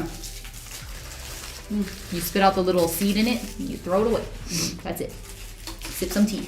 My favorite though, I'm sorry, I got so confused when I got distracted. I was explaining the name to you. It's called 陈皮梨 in this case because 陈皮 is orange peel, and then li is plum. So it's like it has like an orange peel flavor to it. There's no actual orange peel like in it when you eat it, but I think when they dry it, it's like dried with orange peels, so it takes on the flavor of the orange peel. And you have the texture and the sort of residual sour sweetness of a plum. So it makes a very specific kind of flavor that I'm really into. Oh, check email eventually. Okay, all right. I'll get around to it eventually. Pathways, thank you for the resub. Happy 5 months. And you all, happy 24 months. Thank you for the resub. Okay, this is my favorite. I still can't believe that we in one day, we got our tea, we got our coffee, and we got our 蜜饯.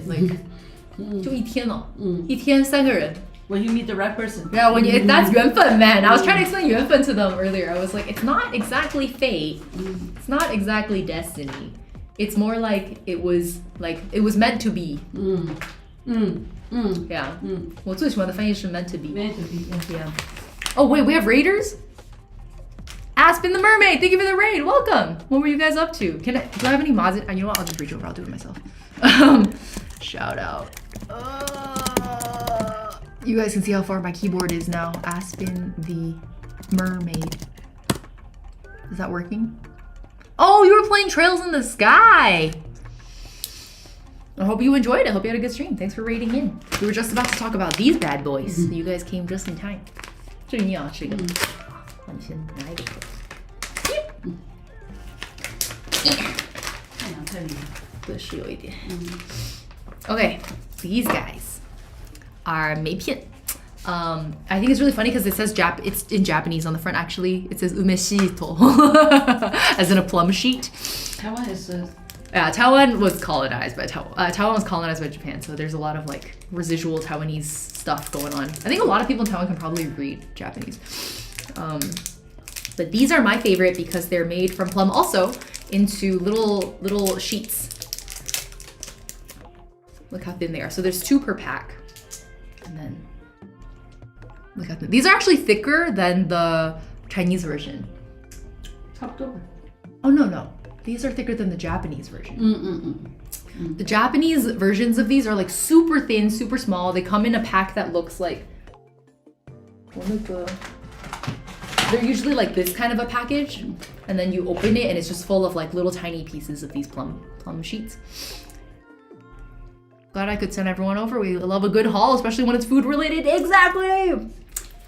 I don't know if we're gonna make it to a second tea today, y'all. My mom is asking for more tea. I lost count. I don't know how many steeps we are.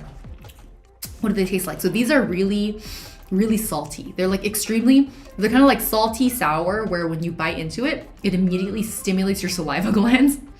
You just start salivating like crazy. So I usually eat these in small nibbles. That was a pretty big bite for me. Jesus. Oh, I love it. It's so stimulating. These are really good for stimming. So if you're like me, you have ADHD, you don't want to you're a big snacker. You snack to stim, but you don't want to over snack. I like 蜜饯 because these are all, to be fair, they're very high sodium. So you also shouldn't eat too much of it.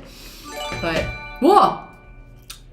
Thank you for 2 gift subs from whoever it is. It was anonymous. I appreciate it. Congratulations to Whittles and Mr. Fiedo. Pog gifted. But yeah, these are the little snackies that you have with tea. And again, because it stimulates your salival glands so crazy, it makes you reach for the tea. That's why I like these. The other one that we had, it was not, it's tasty, but it's not as stimulating. I'm very likely to just eat the plum. in that case. Okay, what do we get? We didn't even make it to alishan yet. I only have 30 minutes left. 가세우. Let me teach you guys some Shanghainese. 嘎塞我们嘎塞舞太厉害了。嘎塞舞普通话就是如果直翻的话是怎么说？嘎塞舞是闲聊，闲聊，聊天呀，闲聊。但是不能就是1比1的翻译过来，就是没有这种翻译法。嘎塞舞就是上海话。嘎塞舞就是上海话，是不是英文啊 ？Is it gossip? Gossip. Is it English? 因为很多上海话 is English. The gossip is really close to 嘎塞舞。Gossip and 嘎塞舞 are like they basically mean the same thing. Yeah. But it's Shanghainese. Yeah. 还有就是我跟他们说过 I told them that in Shanghainese there's a lot of like English loan words. But 嗲 落嗲就是英文嘛 dear. Yeah. 对。That's so dear of 还 you. 有 But we say 嗲。number one. 나무원 number one. 나무원. Oh shit! Oh my god, Archangel, thank you for 10 gift subs. I appreciate it. That's crazy. Congrats to let's get the list. Chesapeake, Cannibal, Burhan Johari, Exo Kid, Regil, Herman the Hermit, Omicron Violet, Esme, Christmas Socks, Killed Tommy, and Storytelling Cat. Thank you all. I appreciate it. Oh my god, Archangel, that's very generous of you. Would you like a plum piece for your troubles? Here, that's for you. You can take a bite. Truly an angel. Hello. All right. 你要不要个太阳眼镜？ I think I'm okay. 我们才过半个小时就好了。I only have about half an hour left. I want to take my mom downtown shopping. I asked her what she did for her birthday a month ago. And she was like, nothing. And I was like, what? She was like, yeah, my friend sent me a pot of flowers. Like there was a vase of flowers just sitting in the living room. And then your dad acted like he didn't even see it. And it was very upsetting. I was like, okay, well, we have to make up for that then. So, we're gonna go shopping. Beaming my plum piece through your phone screen. I agree, Tech Guy. I think we should have her feature more often. You do things for your birthday? I think that's a nice. Again, what's the Chinese that taught you guys earlier? 仪式感, a sense of ceremony. Bro, look. Sweating so bad, there's a sweat patch here. It's hot. Oh my god, the hound. Thank you for the bits. Welcome to chat. What a baller first time chat. Bits. Okay. Very generous. Thank you. Hexahung, am I reading that right? Welcome, thanks for the follow. Oh, welcome to chat. Also, crazy question, were you at Tea Festival in California a couple months? I was! In San Jose? Were you there too? How do you remember me? That's great. Are you a vendor? Is that why? First time Chad! I'm adopting that, Yunjun. That's so good, first time Chad. Yes. We're keeping that. In the future, whenever the first time chatter does bit dropping, we're calling them the first time Chad. I didn't want to leak the area. Oh, it's all good. They all know I'm Bay Area. Thank you though, I appreciate it. Thank you for being mindful about that. It's very appreciated. Doing stuff because it makes life more happy, better, but it's very fluff. Yeah. We were talking about 仪式感 earlier, the sense of ceremony. Like I think when I was a youngster, I'm 30 now, so I can call myself a geezer. I used to think it was like really extraneous, really pointless. Like why would you do ceremonial things? It's a waste of time. Like why not just drink the tea? Why do you care so much about like the act of ceremonial steeping? Like why would you go through the motions, you know? Now I get it. I think it's because to me it's a mindfulness thing. Like I am being very present and intentional with every single one of my movements. It gives us a sense of ceremony and therefore a sense of importance. And I think that's why we say 仪式感 in Chinese, is like we say 生活要有仪式感, which literally means living your life you should live your life with a sense of ceremony. Because it gives the mundane a sense of importance. And I think that those kinds of little things really add up into like a meaningful existence. I think those things, I think that's the point of mindful living, right? Oh my god, I can't see YouTube chat. I just realized, I'm sorry. Like Mayfun. Oh my god, Spectre Crumbs, I did buy Mayfun. Wait. Oh, I didn't show it because I was like, oh, it's a gift from my roommate. So I didn't want to show it. Such a great phrase. Yeah, I really like it too. I say it a lot. Ex Constance. Wait, Constance, hello. Thank you for your Prime sub. I appreciate it. I hope you're doing good. Hope life has been treating you better. Last time I checked in with you, I feel like you were kind of going through it. So I hope things are better. Thanks for Prime, indeed. Wait, Constance, are you still local? I can bring you some snackies. I bought a lot of tea snacks. I've been slowly learning bits of Mandarin at work. I need to take some actual classes. Everything at your own pace. Yeah, that's how I feel about Japanese also. I'll get there. slowly but surely. Okay, let's do one more sip of this, maybe 2 more, and then change teas. Let me reheat this water. I think it's starting to, once the water loses heat, like it's not wrong to steep with lower temperature water, but it just doesn't hit the same. Yeah. Oh, I did want to show you guys a really silly tea. Well, it's not, it's a cool tea. I think it's cool. Everybody was laughing at me for buying it, but I thought it was funny. So,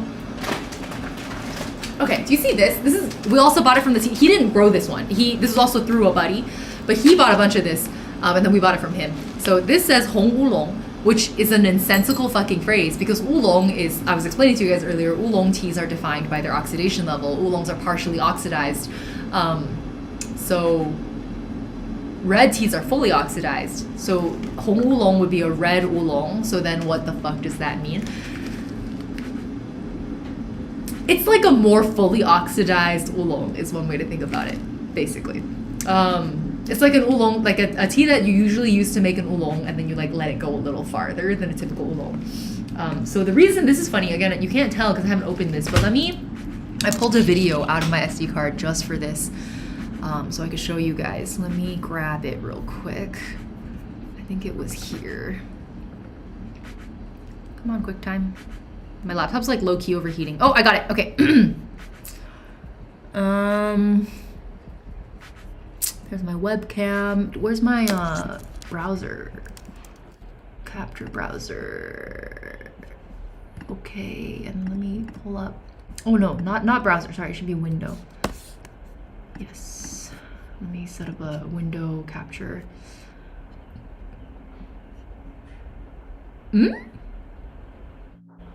macOS audio, macOS screen, media source? I guess, whoa, what? I guess maybe macOS is different? That's fine, I can just do a... Huh. I guess we can just screen capture. Here, you guys can see my whole screen this way, which is unfortunate, but it is what it is. Okay, here, let me show you guys what this tea actually looks like. Hold on, my like window capture's all fucked. Okay, if I hide my webcam, you can see OBS, and then if I do this, does that look right? Wait, is it broken? That's hella broken! Oh no, can I not show you guys the video? Maybe I import it as a media source because it's a video file and I just play the video for you guys. Let me do that. What's this file name? 0742. Oh my god. Okay, 0742. It's under my stream folder. 0742. Okay, let me just play it directly for you guys. Okay, here it is. So, oh sorry, that's probably kind of loud. I just muted it. So you see this thing that he's like taking spoonfuls of? Like that doesn't even look like tea, right? That's because it's not. Well, I mean, it kind of is. It's tea stems. I think in Japanese they would call it kukicha.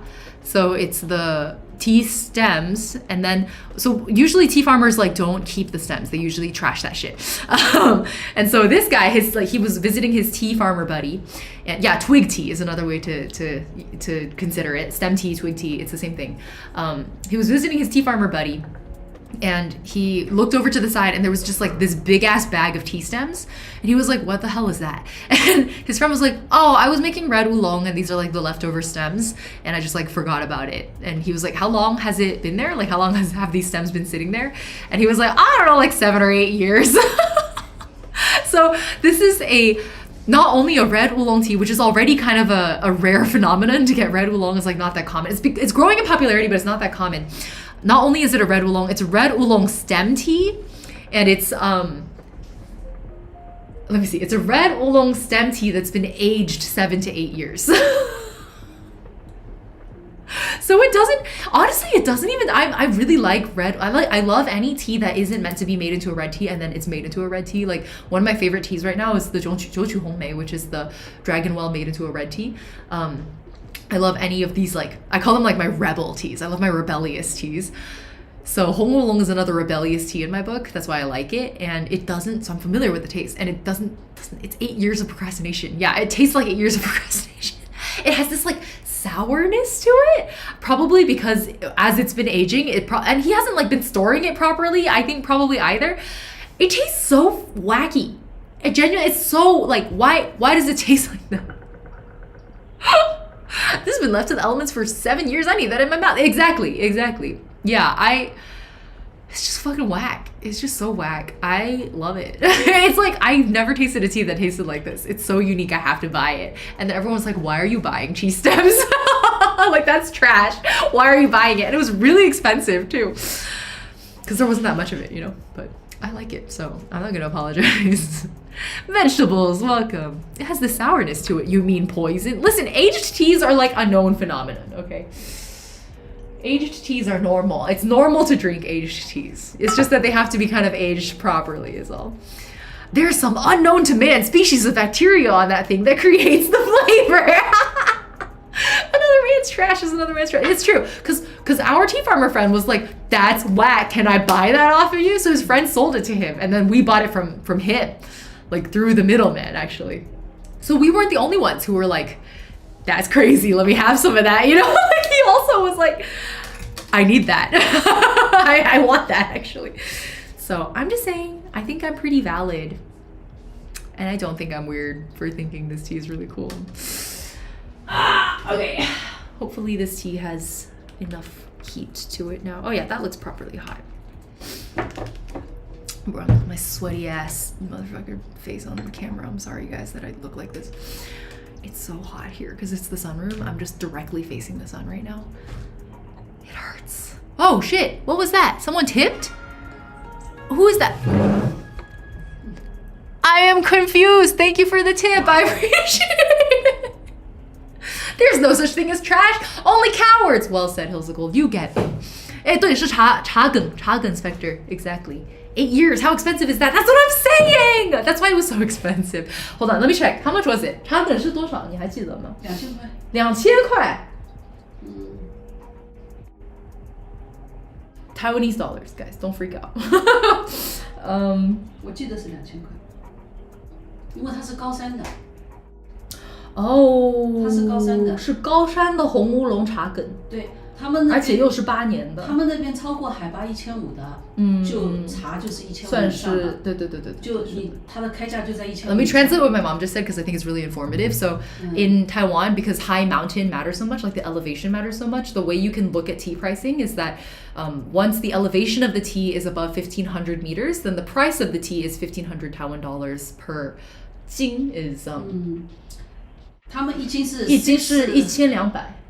No. 已经是600克。600克。So 600 grams of tea will cost you 1,500 Taiwan dollars if it is at or above 1,500 meters in elevation. Like it's like a standard pricing model. And so because this stem tea, even though they're just stems, but they're the stems of a tea that was grown at an elevation above 1,500. I think it was 2,000 meters elevation. So 没有2,000 elevator. 就是说它是超过1500的，对，它的 price is 2000。Yeah, the price is 2,000 Taiwan dollars for。不对哦，一斤600，4包的话，那每一包就是150克，是这个意思吗？一斤4包是的，是的， 150克是的，是的， 150克，从我们的上海人角度讲就是3两。3两，哦，1两是50克。对，我们1两是50克，他们1两是60克。So the terminology that we use here is like Jing, but the Taiwan Jing, like the Taiwanese Jing and the mainland Jing are different concepts. In mainland it's 500 grams, in Taiwan it's 600 grams. So I don't know why, but anyways, we buy them 1 Jing at a time. It's like the unit of measurement. And for this stem tea, it was like 1 Jing of it breaks, so 600 grams breaks into 4 packs.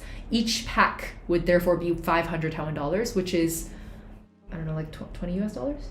Something like that. Yeah. So it's very cheap actually. Once you talk about when you think about it that way, like 20 US dollars for an 8-year-old high mountain red oolong stem tea, it's just such a weird tea. Like it should be really expensive because it's unique, but we paid $20 for like a big ass bag. For this was 20 bucks. Like it's a lot of money, but it's also cheap. It's kind of both somehow. It's really how you think about it. Does the elevation cause humidity? The elevation is better for the tea growth because of like the flavors that it causes in the tea leaf, is my understanding.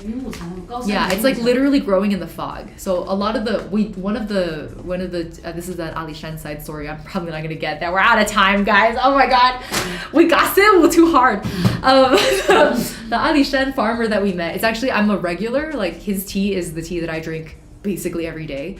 So for me, it was like a pilgrimage. We didn't announce our presence to him at all. We just showed up at his doorstep. Bro wasn't even in his house. We just like walked into his house. We were like, hello, is anyone home? And then his like niece or something, I think it was his niece, was like, who the fuck are you people? Like, what are you doing in our house? And I was like, oh, sorry, I'm like your, I don't know, I'm this guy's like customer and I wanted to say hi. And she was like, oh, okay, let me call him.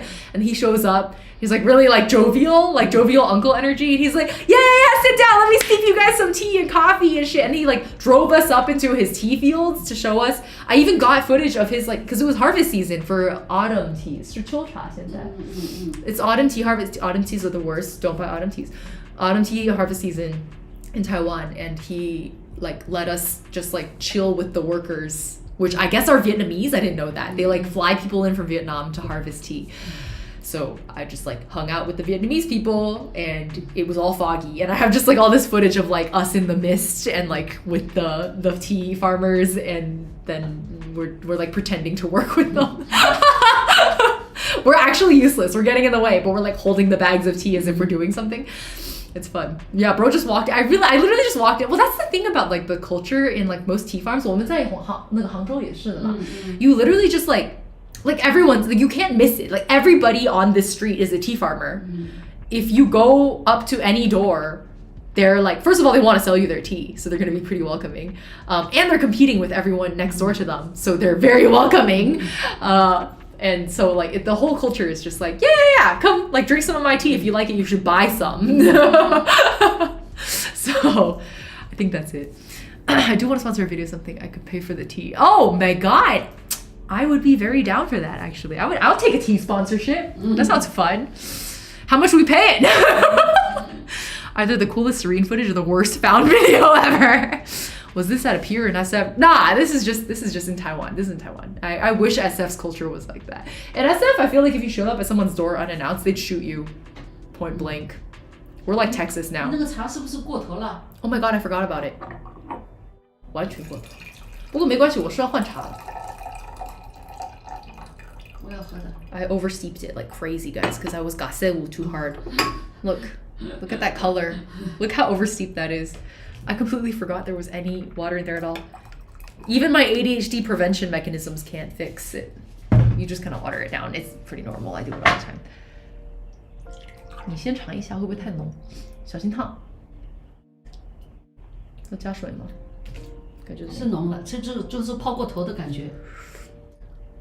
啊，是的。It has that like 涩涩的味道， like a tannin bitterness when you oversteep it. 不过再加点水其实就好了。这个好茶呀，不怕。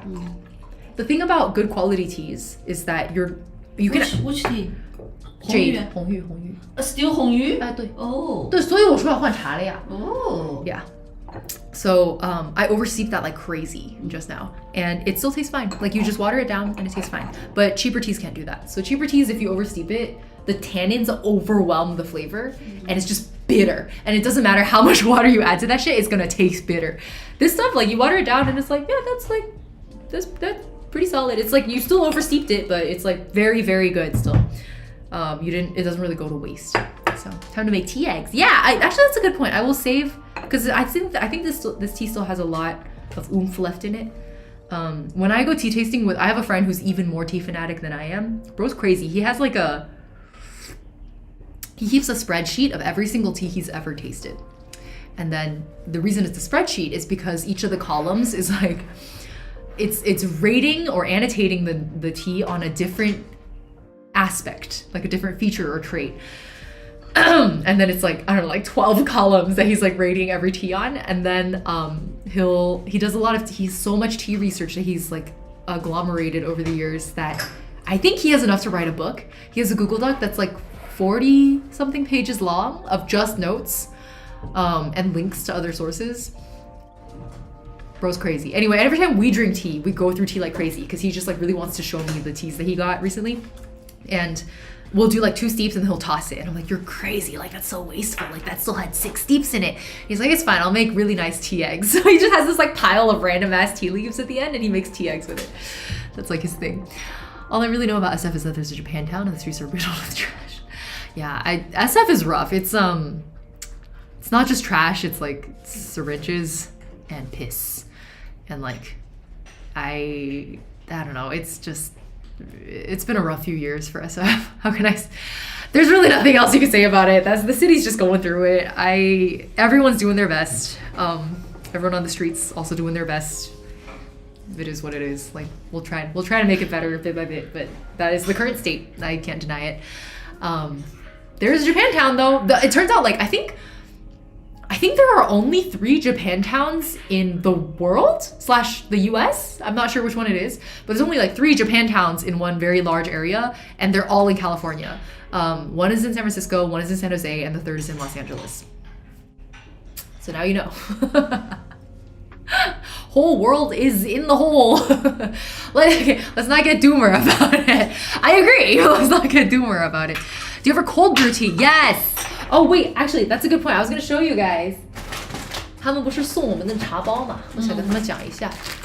So the B&B that we stayed at in alishan they make their own tea also because they're a tea farm.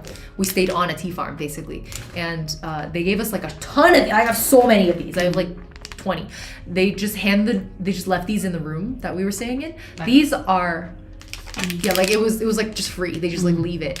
These and also their own. This is like tea powder in a tea bag, and these are like their full leaf teas that they just leave in your room. I think these are from 去年的. They gave us last year's teas. I think last year's spring tea. I think this one is. Yeah, it was very green, so I think it's a spring tea. And these are the tea bags, and the tea bags are. It's so hard to share media on my laptop, or I would just pull up the video for you. But in the process of them. We'll do this during the travel storytime stream when I get home. When they process oolong leaves, there's like a lot of tumbling involved and almost like baking. Like there's heat application and then you tumble the leaves as you apply heat to it to sort of steam out the 水分 would be moisture. You steam out the moisture from the tea leaves, and in the process, it's like kind of oxidizing the tea also. All these many oxidation steps. As you're tumbling the leaves like that, a lot of powder falls out because the leaves are drying, they're like rubbing against each other, powder is forming, and then it falls through the bottom of the machine. And so it becomes tea powder. They don't want to waste it. There's like a little mound of tea powder at the bottom of the machine, so they make little tea bags. And then these are really good for cold brew. You just stick them in like a random ass water bottle, leave it in the fridge overnight, and it's like delicious. It's so good. You meant there's only 3 towns in Japan. Can you imagine, Saturn, if there were only 3 towns in Japan? And Arun, hello, I just saw you. Thumbnail Soapy, thank you. I put effort into that thumbnail. As in 5 minutes. I'm really bad at thumbnails, guys. I think you've probably noticed by now. Okay, let's switch teas. 要么泡这个。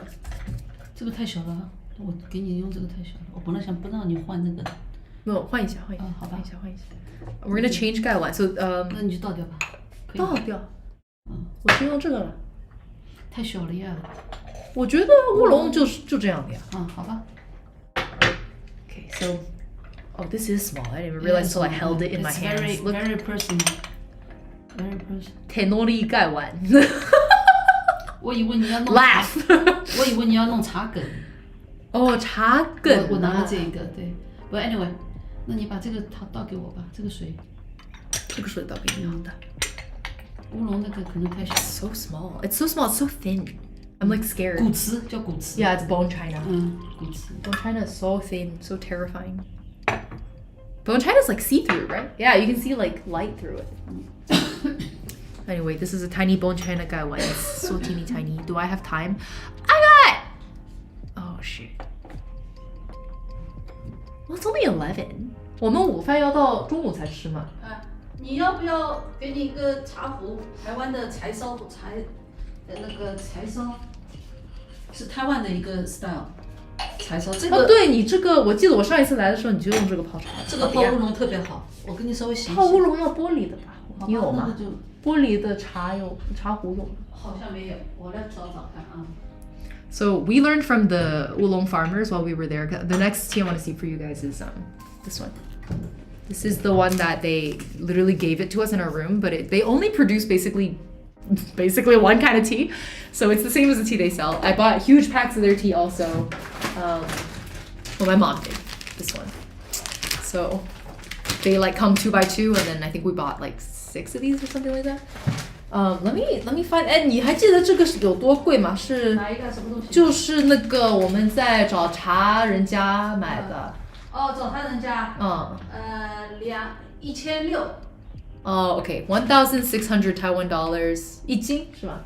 然后一斤是4包吗？对。Oh, so each of these is 400 Taiwan dollars, which is what is that in US dollars? Hold on, 400. 哎呀，什么东西？400 Taiwan dollar to US dollar. Let me search. I'm glad that the VPN has the signal been good for you guys. Oh, it's like 13 US dollars. It's like 13 US dollars for one of these guys, which is like that's the same price as when you're like in 99 Ranch buying random oolong off their shelves. You know, it's the same price. This is good stuff though. This is really good. So I think if you were to buy something of this quality in the US, it would cost you at least double, probably. Because of all the import costs. Like, it's understandable. They're not trying to scam you. It's just the cost of getting tea from far away. It lags sometimes. Okay, I'll have to check later. Mostly good. Lagged out a couple times. Okay, cool. I couldn't tell it all from my end, so thank you guys for checking. Arctus, thank you for the follow. Okay, so I want to see if you guys... the tea that we bought is their winter tea from last year. Generally speaking, winter teas and summer teas are the best for high mountain oolongs. So autumn teas are like not quite it, and spring teas are very green, so it's not to everyone's personal palates. I like spring teas. I like them green. So this is a spring tea that they left in our room. I'm just gonna go ahead and show you. 我要么直接在这个公道杯里泡。我可以给你一个。好像我发现我都买的小的，我这里大的我都转到美国。那我就用公道杯当水壶泡了，可以的呀。这个你觉得怎么样？这个，我看看啊，你觉得这个怎么样？会不会大一点？ Oh, it's beautiful! Look! My mom's collection is crazy. 可以呀，但是用玻璃泡比较看得出它那个开来的那个样子。好吧。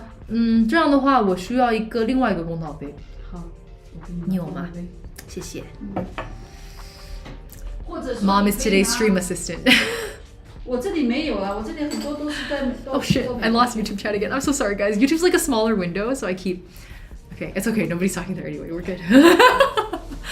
I'm always like panicked, and then like nobody said anything at YouTube chat. And I'm like kind of sad, but also kind of relieved. Okay, cool.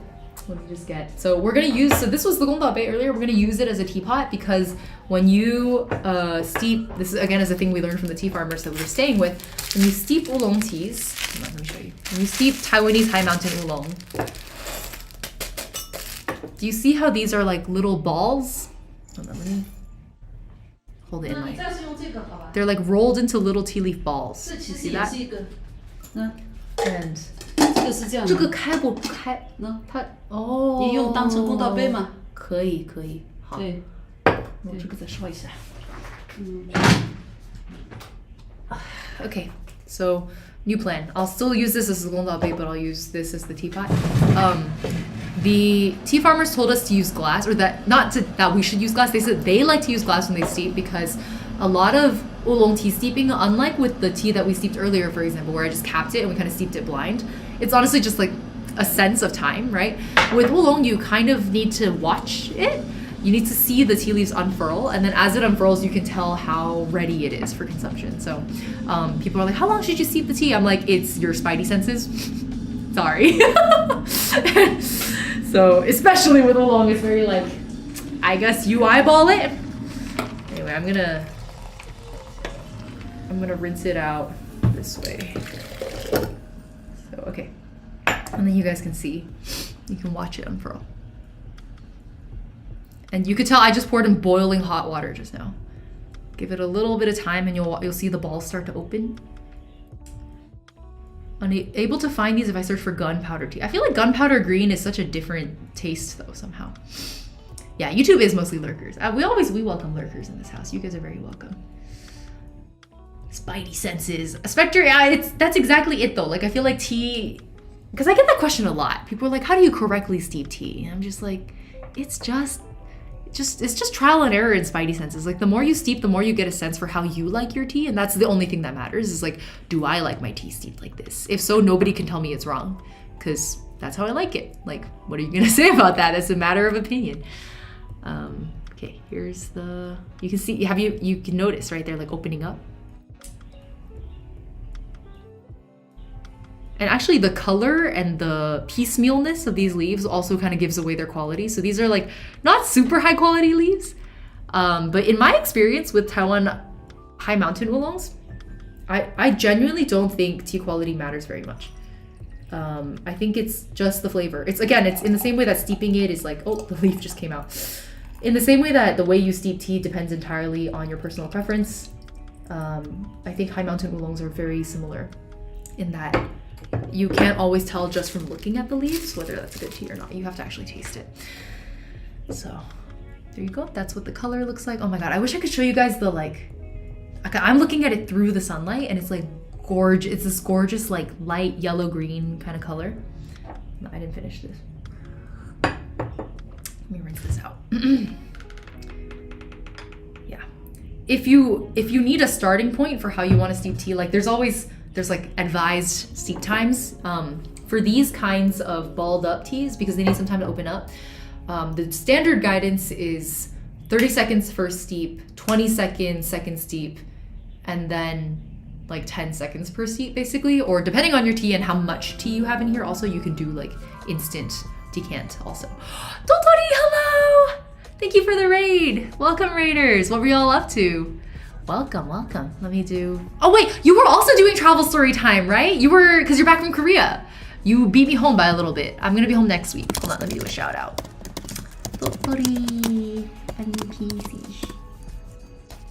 Makers and crafting. Oh, were you scrapbooking? Deco time. I see. We were yawning. You were yawning. Oh, story time was yesterday. Okay, time zones got me in a tizzy. We got maybe 20 to 30 minutes left of stream here, so if y'all want to chill with me and have some tea, we just cracked open this one, and we finished just now. Let me show you guys. Earlier, we were steeping. I went to two main tea places when I was in Taiwan. One was Taiwan Sun Moon Lake, which is famous for their red teas, and then I went to alishan, which is famous for their high mountain oolongs. So earlier, we were steeping this one, which is the famous Taiwan Hongyu, would be red jade 18. It's a type of, you guys can, let me show you what the leaves look like. They're these like large twisted, is that hard to see? Twisted leaves. And then the oolong ones are these like balled up green things. So that's the two kinds of tea we're having today. How was your stream, Dotori? Hope you have, we're back from Taiwan. I'm in Shanghai right now. I'm in our family home in Shanghai. In my parents' house in Shanghai. That lid rattle was masterful. Musical, almost. If you need to rest, please do, Dotori. Thank you for bringing the kids over to hang out. We were just about to try our first taste. This is the first steep. We were talking about steep times earlier.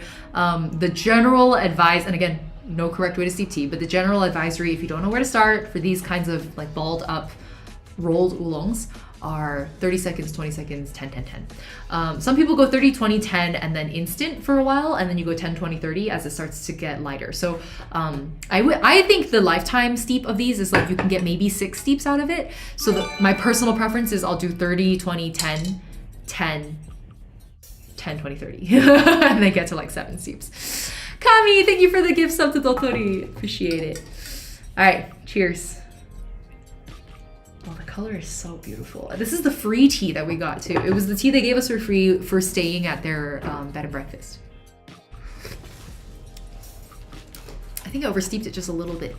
You can see it a little bit in the cup, the color. I like white and glass teaware for this reason. I get called boring a lot because all my teaware is like really boring versus like my mom likes to buy things like this, which is a lot more beautiful. But I'm here to stare at the tea and like appreciate its color, and I just think you lose a little bit. It's 10, 20, 30, that's all seconds, exactly. Do you have Rex for teaware? You guys are gonna hear this a lot from me. When it comes to tea, it's up to you. It's your personal taste. All teaware is good teaware if you like it, so that's all it is. The teaware that I really enjoy exploring, which is unfortunately very expensive tastes on my part. I do really like Purple Sands. I like Zisha, but I've never been to the village yet. 是哪个镇啊？你记得吗？紫砂的那个镇叫什么？哦，紫砂宜兴。宜兴。Oh, so the town that has a lot of 紫砂, Purple Sands clay ware. 景德镇是瓷，对。然后宜兴 is yeah, okay. So 景德镇 is famous for their white porcelain, like this kind of stuff, and also painted stuff. And Yixing is the purple clay, purple sands, whatever you want to call it.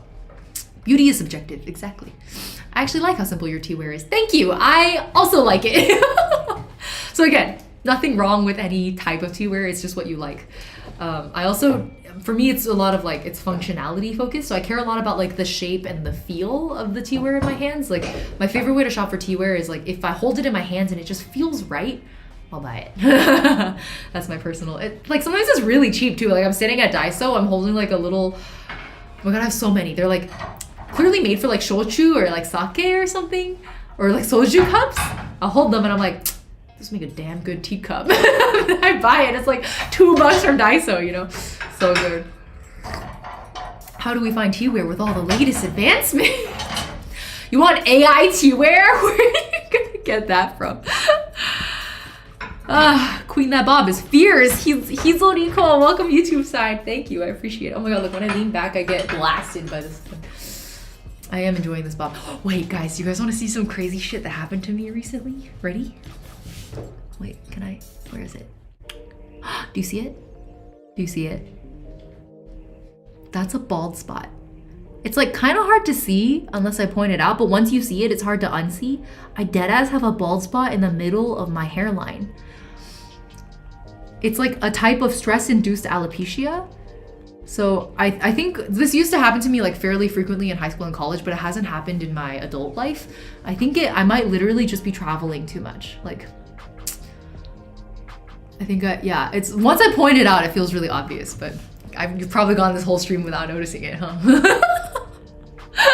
Yeah, it's like I forget what the name is. It's like a stress-induced form of alopecia, and I think it's not just hairline. Like people get it like all over their heads, and most people don't. It's like actually pretty common. Most people don't notice because it's like in the back of your head or something, and you have like longer hair. Mine is right on my hairline, so I do notice it. It's whatever. We're all bald. Welcome to the club. All right, I'm joining the male pattern baldness club. Wine cups for non-alcoholic purposes is so real. I love it. My mom also, she'll steep green teas in like wine glasses all the time because like the glass is so clear. Like the crystal ones are so fancy because they have a high degree of clarity, right? You can really look at the tea as it steeps. Can't really tell. I comb my hair the way you can see the scalp looks like the same thing. Oh, yeah, I don't. It's my male pattern baldness era, guys. I'm so gender. I have male pattern baldness. But yeah, I think I might have been overdoing the travel a little recently, so that's probably what's happening. Because I was like, what do I have to be stressed about? I'm fucking unemployed. It's okay. what the tea says. Okay, welcome to chat. We're drinking Taiwanese high mountain oolong. This is currently the free tea I got from my bed and breakfast. Right, I was about to tell you guys. So if you ever get the chance to visit like tea villages in general, I think the ones in Taiwan are more accessible to tourists. Like we saw a lot more, straight up, I'm just gonna say it, we saw a lot more white people. We saw more white people at Sun Moon Lake and at Alishan than I ever saw in tea villages in China, like in mainland China. I think the reason is because Taiwanese people often speak pretty decent English. That is not true in mainland China. Like you better read and write Chinese if you want to get around here, or read and speak Chinese. You don't probably don't have to write, but read and speak. In Taiwan, I think you can get by. I think you could like be like, does anyone speak English? And like one in 3 chance someone's gonna be like, I do, and then you got a little fun. So I think Taiwan's very traversable for English speakers. Much harder in mainland China. So we saw a lot of white people. We saw a lot of white people in Sun Moon Lake and in Alishan. Especially Alishan, like proper. 阿里山的那个民宿照片，你跟他看看，太好看了。 Oh yeah. I'll save the travel photos for next stream, so you guys can see like what the bed and breakfast looks like. But if you ever get the chance to visit a tea village, the norm is that a lot of the farmers will host bed and breakfasts. This was true also in Hangzhou. It's like another income stream for them because tea farming is kind of, it's like a little undependable as an income stream. So they have been 是很好喝，但是你觉得绿吗？我觉得蛮绿的，太绿了，对我来说就不敢多喝。对，不敢多喝，但是很香，就是草香味。I'm sorry, I'm speaking to you guys in Chinese. I like turned to you guys and I was like, 是草香味。It's like a tea fragrance. We're talking earlier about hay. Instead of hay, this is like cut grass fragrance. So it tastes really green, and that's because it's a spring tea. So spring teas taste really green because they're like the fresh sprouts of spring taste really green. They have a lot of green in them. They taste green. It's like a bed and breakfast with the tea they produce. Exactly, yeah. So because the tea farms are also beautiful, right? They make a beautiful scenery, and so it's really easy to push like tourism industry for those areas. And so they will, the governments, especially local governments, will like encourage or subsidize or like advertise for tourism in that area. And then the tea farmers will open bed and breakfasts or little hostels that are like literally on their tea farm. So they'll take their tea farm, like farm family home, and they'll make it into like little suites for guests to stay in. The one we stayed in Hangzhou was so cute. It was like a little bit Japanese style. They had like a little tatami tea area that opened up onto the window onto their tea fields. It was crazy. It was like a crazy view. The one that we stayed in Alishan, oh my god, the view was also crazy. It faced exactly due east, and you can just see the Alishan mountain range. I'll show you guys photos next stream. Just, you wake up, and it's also Japanese style, so we were sleeping on like a tatami mat. We like open our eyes in the morning, look out the window behind us, and it's just like the sunrise over Alishan. Holy shit. And then the Sun Moon Lake one also, it was a corner room on the 7th floor. So it was like a little bit higher up. And because we were higher up and it was like right on the water, it like looked like we were hovering over the water. So the corner room, like both sides, you just see the lake. Just you wake up and it's the lake. It was so gorgeous. So if you guys ever get the chance to visit a tea village, I have some specific recommendations. Hit me up for Rex. But I really like them because I feel like you're staying with the locals. Like a lot of them are tea farmers. The Sun Moon Lake one was not, it was just a hostel. The Alishan one, they are themselves tea farmers. Literally like the cafeteria area. And again, I'll show you guys videos next stream, but imagine like you're sitting at like a huge, oh my god, crazy table too. It was like someone had got like a vertical cross section of like a massive tree trunk. Just like one solid hunk of wood. You're sitting at this solid hunk of wood table, and then you look to the left. 檜木. 檜木, yeah. I don't know how to say 檜木in English though. It's like a type of cedar or evergreen. So it's like super fragrant wood also. And you look to the left and there's a big window, and through the window, it's their tea factory. It's their like tea processing area. You can just go through. They have like this big ass like hunk of wood door too. You swing the door open, and all their guests are welcome to just like wander around in the tea processing area and be like, "Hey, what's up?" to the tea workers, and the tea workers are like, "You want to come help?" And you're like, "Yeah!" And then you like help them drag tea around. We were like dragging tea with them for a hot minute. It's heavy. It was really heavy. So we were dragging tea, tossing tea. Like we literally got involved in the process. And then if you walk through the production area, there's like stairs that you can go up, and then it leads up onto their like large tea sunning areas. And so there's it's like a plaza looking, it's the roof of the building, but it's like a big flat area where they like have big tarps laid out. And in my thumbnail, you guys were like, sick thumbnail. In my thumbnail with the like tea as far as you can see on a blue tarp, that was the roof of the hostel that we were staying at. All these tea leaves just like laid out in the sun because they just 杀青这一种是吧? So they lay out the tea leaves in the sun. 杀青 literally means to kill green. 尾雕杀青. Kill green is the literal. It's like you kill the green, you wither the leaves in the sun, and then after it withers, you bring it indoors, and they keep a fan and AC going because now after the sun heat, you need cooling. So with the cool air sort of circulating through an indoor area, this is the second withering step. So those are the two first steps after you pluck the tea. So they use the sort of roof area to do that. And then you walk past that and it's the tea fields. So we lived on the tea farm basically. It was so cool. The trees are super old there. Yeah, well, 古树 is that's a different concept. Old trees are like hundreds of years, or like at least 100 years old. And 台湾有吗？台湾有古树吗？应该有吧，那些山是本来就有的。Yeah, I guess 台湾山茶, like I think a lot of these are like 古树. That was something else that I didn't know this, but so usually when you see tea fields, they're not grown from seeds, they're grown from stems, like cuttings. And the reason you have to use cuttings is they're genetically identical to each other because a cutting is a clone. You're cloning the plant. And the reason that matters is because the actual genetic like identity of the plant matters when it comes to tea. All those numbers you see, like Dragon Well 43 or whatever, like those numbers are correlated to their genomes. So the stem cuttings matter because they're clones, and seeds are not. Seeds are like children, right? They're further generational, like they're different genetic combinations. But what I didn't know is, or grafting is also part of it, but I think grafting is technically a different process. Stem cuttings, that root is like, that's not technically grafting. Grafting is when you put a stem of a different plant onto another plant, right? If you grow from a seed, apparently I don't know if I've understood this correctly. What the farmers were telling me was that if you grow a tea plant from a seed, it grows a taproot. So it can get all the way down into the ground and really, really like get nutrients and water from the earth, and it can grow into a really big, really old tree. Apparently from a stem cutting, they don't do that. Apparently they don't grow a taproot, and so they can't live very long. Like they just have a few decades and then they're dead. Versus like 古树 would be like an ancient tree. Ancient trees are only possible from seed. And again, I haven't fact checked this. This is just what the farmers told me. And he was like pointing at his own fields and be like, those over there are ancient trees. And these are like stem cuttings that like my grandpa planted. So they're not going to last that much longer. So Dragon Ball 43 sounds like a manhwa name. It does. It does. Dragon Ball has two main, I'm still researching this. There's two, I forget what the other number is, but I think 43, is that what, Discord?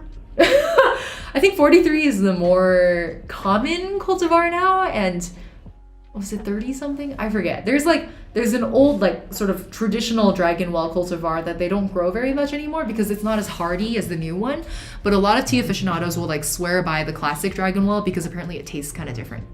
But I don't know. I don't think I got to try it. I didn't even know to ask the farmers when I was in the Dragon Well village. Depends on if the plant grows from the tip or grows from the base. The grass grows from the base, so you can cut it 1,000,000 times. Grass grows from the base, so you can cut it 1,000,000 times. What does that mean? Like for the age of the tree. The end of filming. 杀青 also means like cut or clapper in like film. Oh, I didn't know that, Spectre. I learned something new today. Okay. Let's do another sip of this. Hold on. I really need hot water for... 我觉得泡乌龙如果水不够热的话，它泡不出味道。那我有水够吗？可能要加水，稍微加一点。Let's have another snack. Did you know? I didn't know until I went to Alishan, but one of the local produce things, like other than tea and coffee, one of the things they produce a lot of is wasabi. I didn't know that. They call it 山葵. 山葵 wasabi. 山葵 is wasabi. It's the same thing. I thought it was like a different type of thing. No, it's the same thing. It's a different name for the same thing. So they had like a one of the classic dishes there was like a tofu that they put wasabi, like grated wasabi. You like eat tofu with wasabi. I was so shook. It like actually tasted pretty good. I don't like wasabi. It actually tasted really good. Can you import the plant? No. Yeah, so yeah, tea imports are like a whole like very carefully regulated thing. You have to be really careful about tea stem cuttings. I thought about traveling to Taiwan for the food and night market, didn't really think about what to do during the daytime. Okay, the problem with tea farms though is that they're always in the boonies. So you really, like, my mom and I are considered wackos because we travel all the way out from typical tourist destinations to go to the boonies just for tea. I think alishan and Samu Lake are slightly different. There's slightly exceptions because alishan is part of like a national park kind of system where they also have like, if you go all the way to alishan proper, there's like a hiking area, etc. And like most tourists go for that, not for the tea. Like the tea is like a 顺便的, like on the way to the alishan hiking like nature preserve, we had some of the alishan tea. My mom and I are there for the tea, so it's really different. Samu Lake also, we're there, like people go there for the lake. While we were there was like a marathon, which I thought was really cool because it turns out when you circumnavigate the lake, it's like almost perfectly a marathon distance. So there was a marathon event going on. So people go for other reasons. The lake is just beautiful. People go to see the lake or to like boat the lake. But we're there for the tea. Being a wacko is fun. It is. I do really enjoy it. But I like, anyways, I just didn't expect the wasabi thing. So my mom, she really loves wasabi, but she didn't want to like buy fresh wasabi root that's not allowed for you to bring back. So she got this. I stole this from her suitcase before stream. It's like a 是这个读等我给你看一下山葵椒盐. So it's like pepper salt, but with wasabi powder in it. So you can just sprinkle it like a seasoning over anything you would normally put salt and pepper into. Instead of doing salt and pepper, you could just do wasabi salt and pepper. So she got really excited when she saw this. She got a whole bag. But I wanted to show you guys some of the plums. So another thing a lot of people go to Taiwan for is for preserved plums. I showed you guys earlier the chunpi mei, which was the orange peel plum. And then we also had a little bit of the mei pian, which was these plum pieces, plum sheets, I guess you could call them. But I also really like these other preserved plums they have. So we got a whole bunch of these in different flavors. This one that I grabbed to try on stream with you guys is the shiso one. Is that right? Yeah. Zisu. That's Chinese for shiso. So let's try it. It has a little, it's like a little Ziploc baggie. You can reseal it after. That's what the inside looks like. Let me catch the sunlight so you guys can see it better. And then I had two fall out. Here you go. Let me give you guys a closer look. Ba-ba! It's got it's got like a mushy center and a seed. Oh, it's really sweet. I didn't expect that. 这是什么？那个紫苏梅。哦，我尝尝。 I can't taste the shiso. 好像没有紫苏味道。I just taste plum. Oh, it's so sour. Makes me want tea. Oh shit. I almost forgot about this. That's the good thing about glass. Can't forget. No object permanence issues. Oh, so tasty. 台湾的蜜饯真好吃。是的。哦，谢谢。Got some napkins. Some people really like to suck on the seed for a really long time because it has that sour plum flavor for like a long time. You really suck on that thing. Learning so much about tea as someone that knows nothing. Maybog, which me too. I learned so much every trip. It's a very natural candy. Indeed. Oh my god, you like can't stop. Once you start, you can't stop. This is so fucking good. I kept it in the sun a little too long. It's like kind of warm.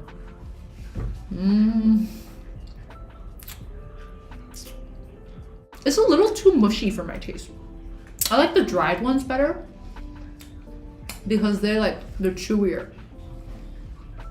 Oh, Harma, thank you. Let's stretch. Reach for the ceiling. All the way back.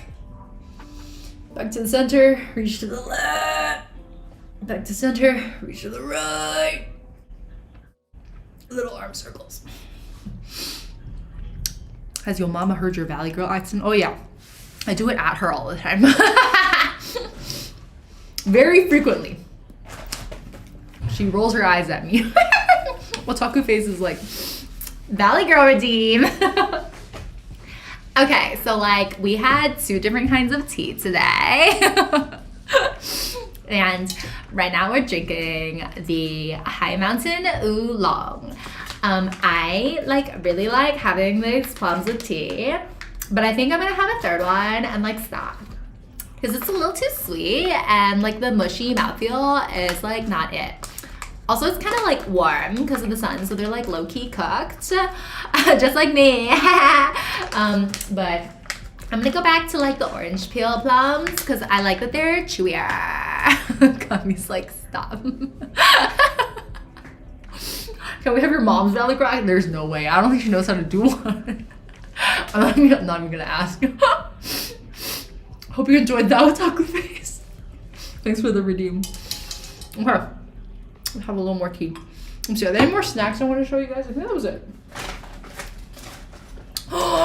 No, I forgot. My favorites. My favorites. How could I forget my favorites? I just spilled tea all over myself because I got too excited. Look. Damn. I've been doing that a lot recently. This is a crazy, crazy patch. Hope it doesn't stain. Let me spit this out first. Hold on.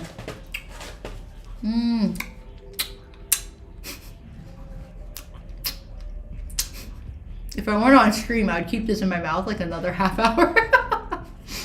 Wait. Anyway, my favorite, I was talking about tea sweets, like mi-jian. My favorite mi-jian to get from Taiwan are actually these. Can you guys guess what these are? People who know, don't say anything. People who don't know, can you guess? I've like eaten them on stream once in a while before. It's happened. Can you guess? I think this is a little more obvious if you stare at it. Any guesses? Suamigan are so good. Yeah, Spectre, I agree. Suamigan are like addictive. Like you can't stop eating them. Licorice? Century eggs? No. Dried dates? No. No. No. Good guesses. All good guesses. But no. Nice avocados. That tiny avocado. Oh my god, yeah, it's like baby carrots, but they're baby avocados. Can you imagine? Prunes, getting closer. Really small peach family fruit dried. Grapes? I almost said charcoal. I have no good guesses. These are olives. Can you believe? These are dried olives. Unlike with the way Western people eat olives, these are dried and preserved olives, but they're not in a eggplants and dinosaur raisins are, that's funny. Yeah, they're olives. They're olives. Can you believe it? They're sweet. They're sweet olives. They are candied basically. They're like put in sugar. Oh, this one is, I like to buy them without the seeds. So you can see they've been cut open and the seed has been removed. And then let me get closer so you guys can hear.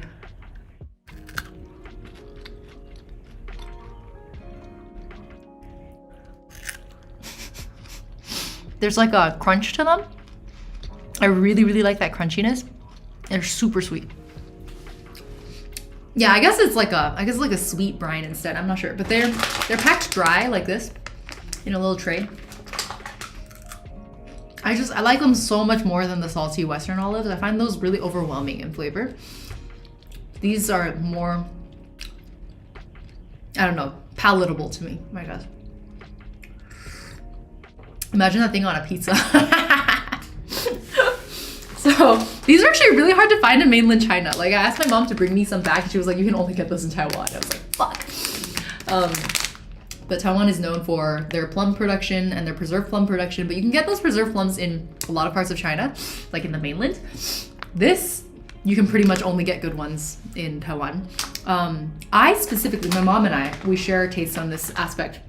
I specifically like these. Do you see that they're red? It's because they're spicy. They're sweet and they're spicy. So, I don't know, do we have any sweet, spicy things in... I feel like in the West, I'm used to eating spicy things that are savory. But these are like spicy sweet. The first time she brought them home from Taiwan for me, my mom's been to Taiwan a bunch. First time she brought them back to California, she was like, try these olives. And I was like, why are they spicy? And then the more I ate them, the more I was like, oh my God, that's delicious. Hot honey is a good one. Yes, hot honey. And then I guess like Mexican hot chocolate. That's also another one that's like sweet and spicy. Chinese stores in the US. Maybe?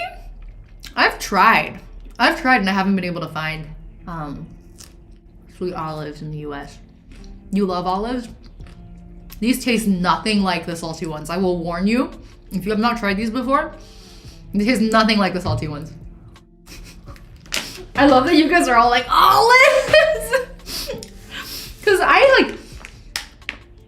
I knew these by Chinese name for most of my life. Like in my head, they're just ganlan. And then one day I was, I didn't know what ganlan in English was. And I was in the US and then I later on, like years later, learned ganlan are olives. I didn't really piece the two together in my head until one day my mom was like, I brought you ganlan. And I was like, you brought me olives? Like what? And then I looked at them and I was like, oh my God, those were olives this whole time? Like I didn't even know. I hate olives. I'm an olive hater.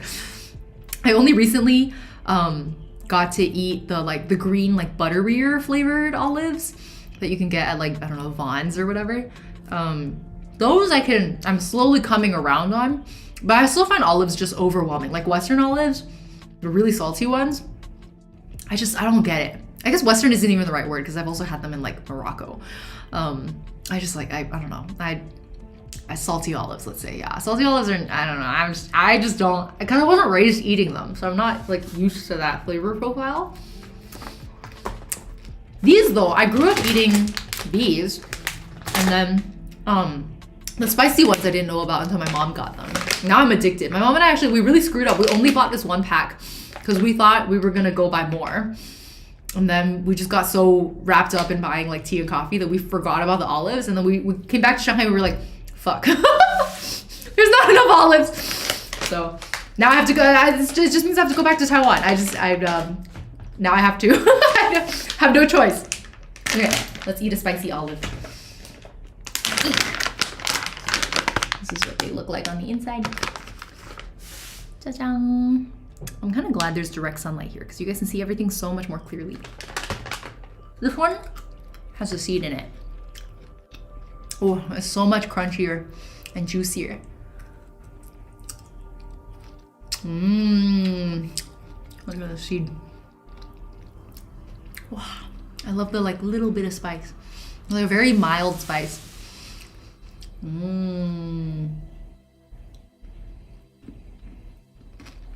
So sweet. Honestly, I don't think they even have a flavor. I think they taste like honey. I'm pretty sure these are preserved in honey. I think that's why they're called mi jian. Because mi is honey.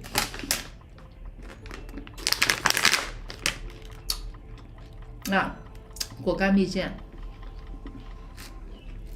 Oh, I just realized this one's labeled with the specific street we bought it on. This is Lugang. Lugang. This is Lugang. In English, that's how they spell it, or how they Romanize it. Oolong Old Street was very cool. I'll have photos for you guys next stream when I have travel photos. Right now, sorry, it's just really inconvenient for me to pull those up. So I was like, we'll split into 2 streams. We'll just do tea haul this time and then the other thing next time. My final thing to show you guys, I already talked through all the teas I got. Final thing to show you guys is this. Can anyone guess what I've done? Some people are on my private Twitter, you already know. Don't share it, don't leak it.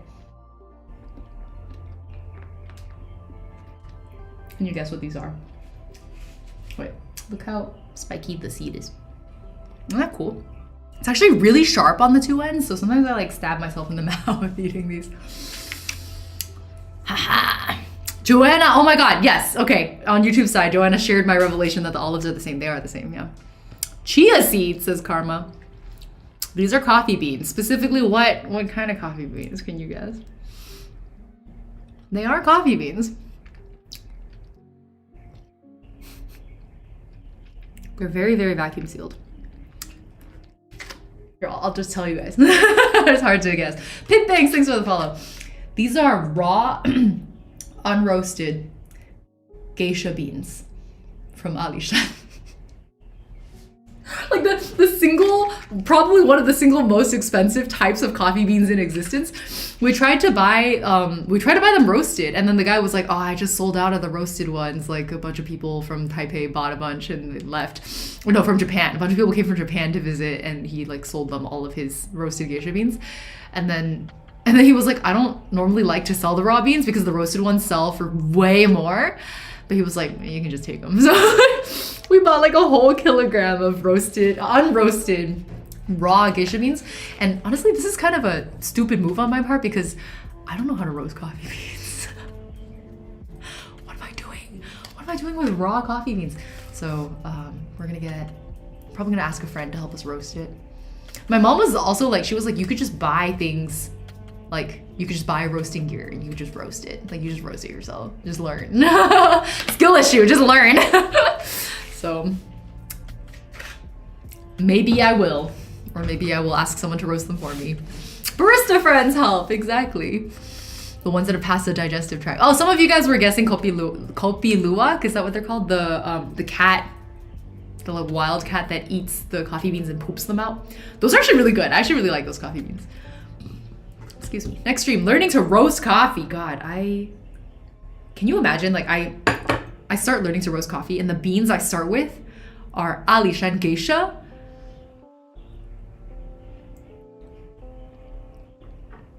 I don't think so, guys. I don't think so. I would burn them. Like that's bad. I don't think I should do it. Just roast it in a wok. Yeah, that's true. Some people really do. They just like put it on a pan and like pan fry it basically. And I'm like, oh, that scares me. I'm very intimidated. So no, I don't think so. It's an expensive test subject. Exactly, Miari. Exactly. With the monkey poop coffee beans, we get them every time. Oh, monkey poop. We say cat poop in Chinese. I guess the lemur, is it a lemur? It's like a cat / monkey-like organism that eats them and poops them out. Trial by fire, literally, exactly. Oh, they actually weren't as expensive as I thought. 你还记得那个咖啡豆是什么价钱吗？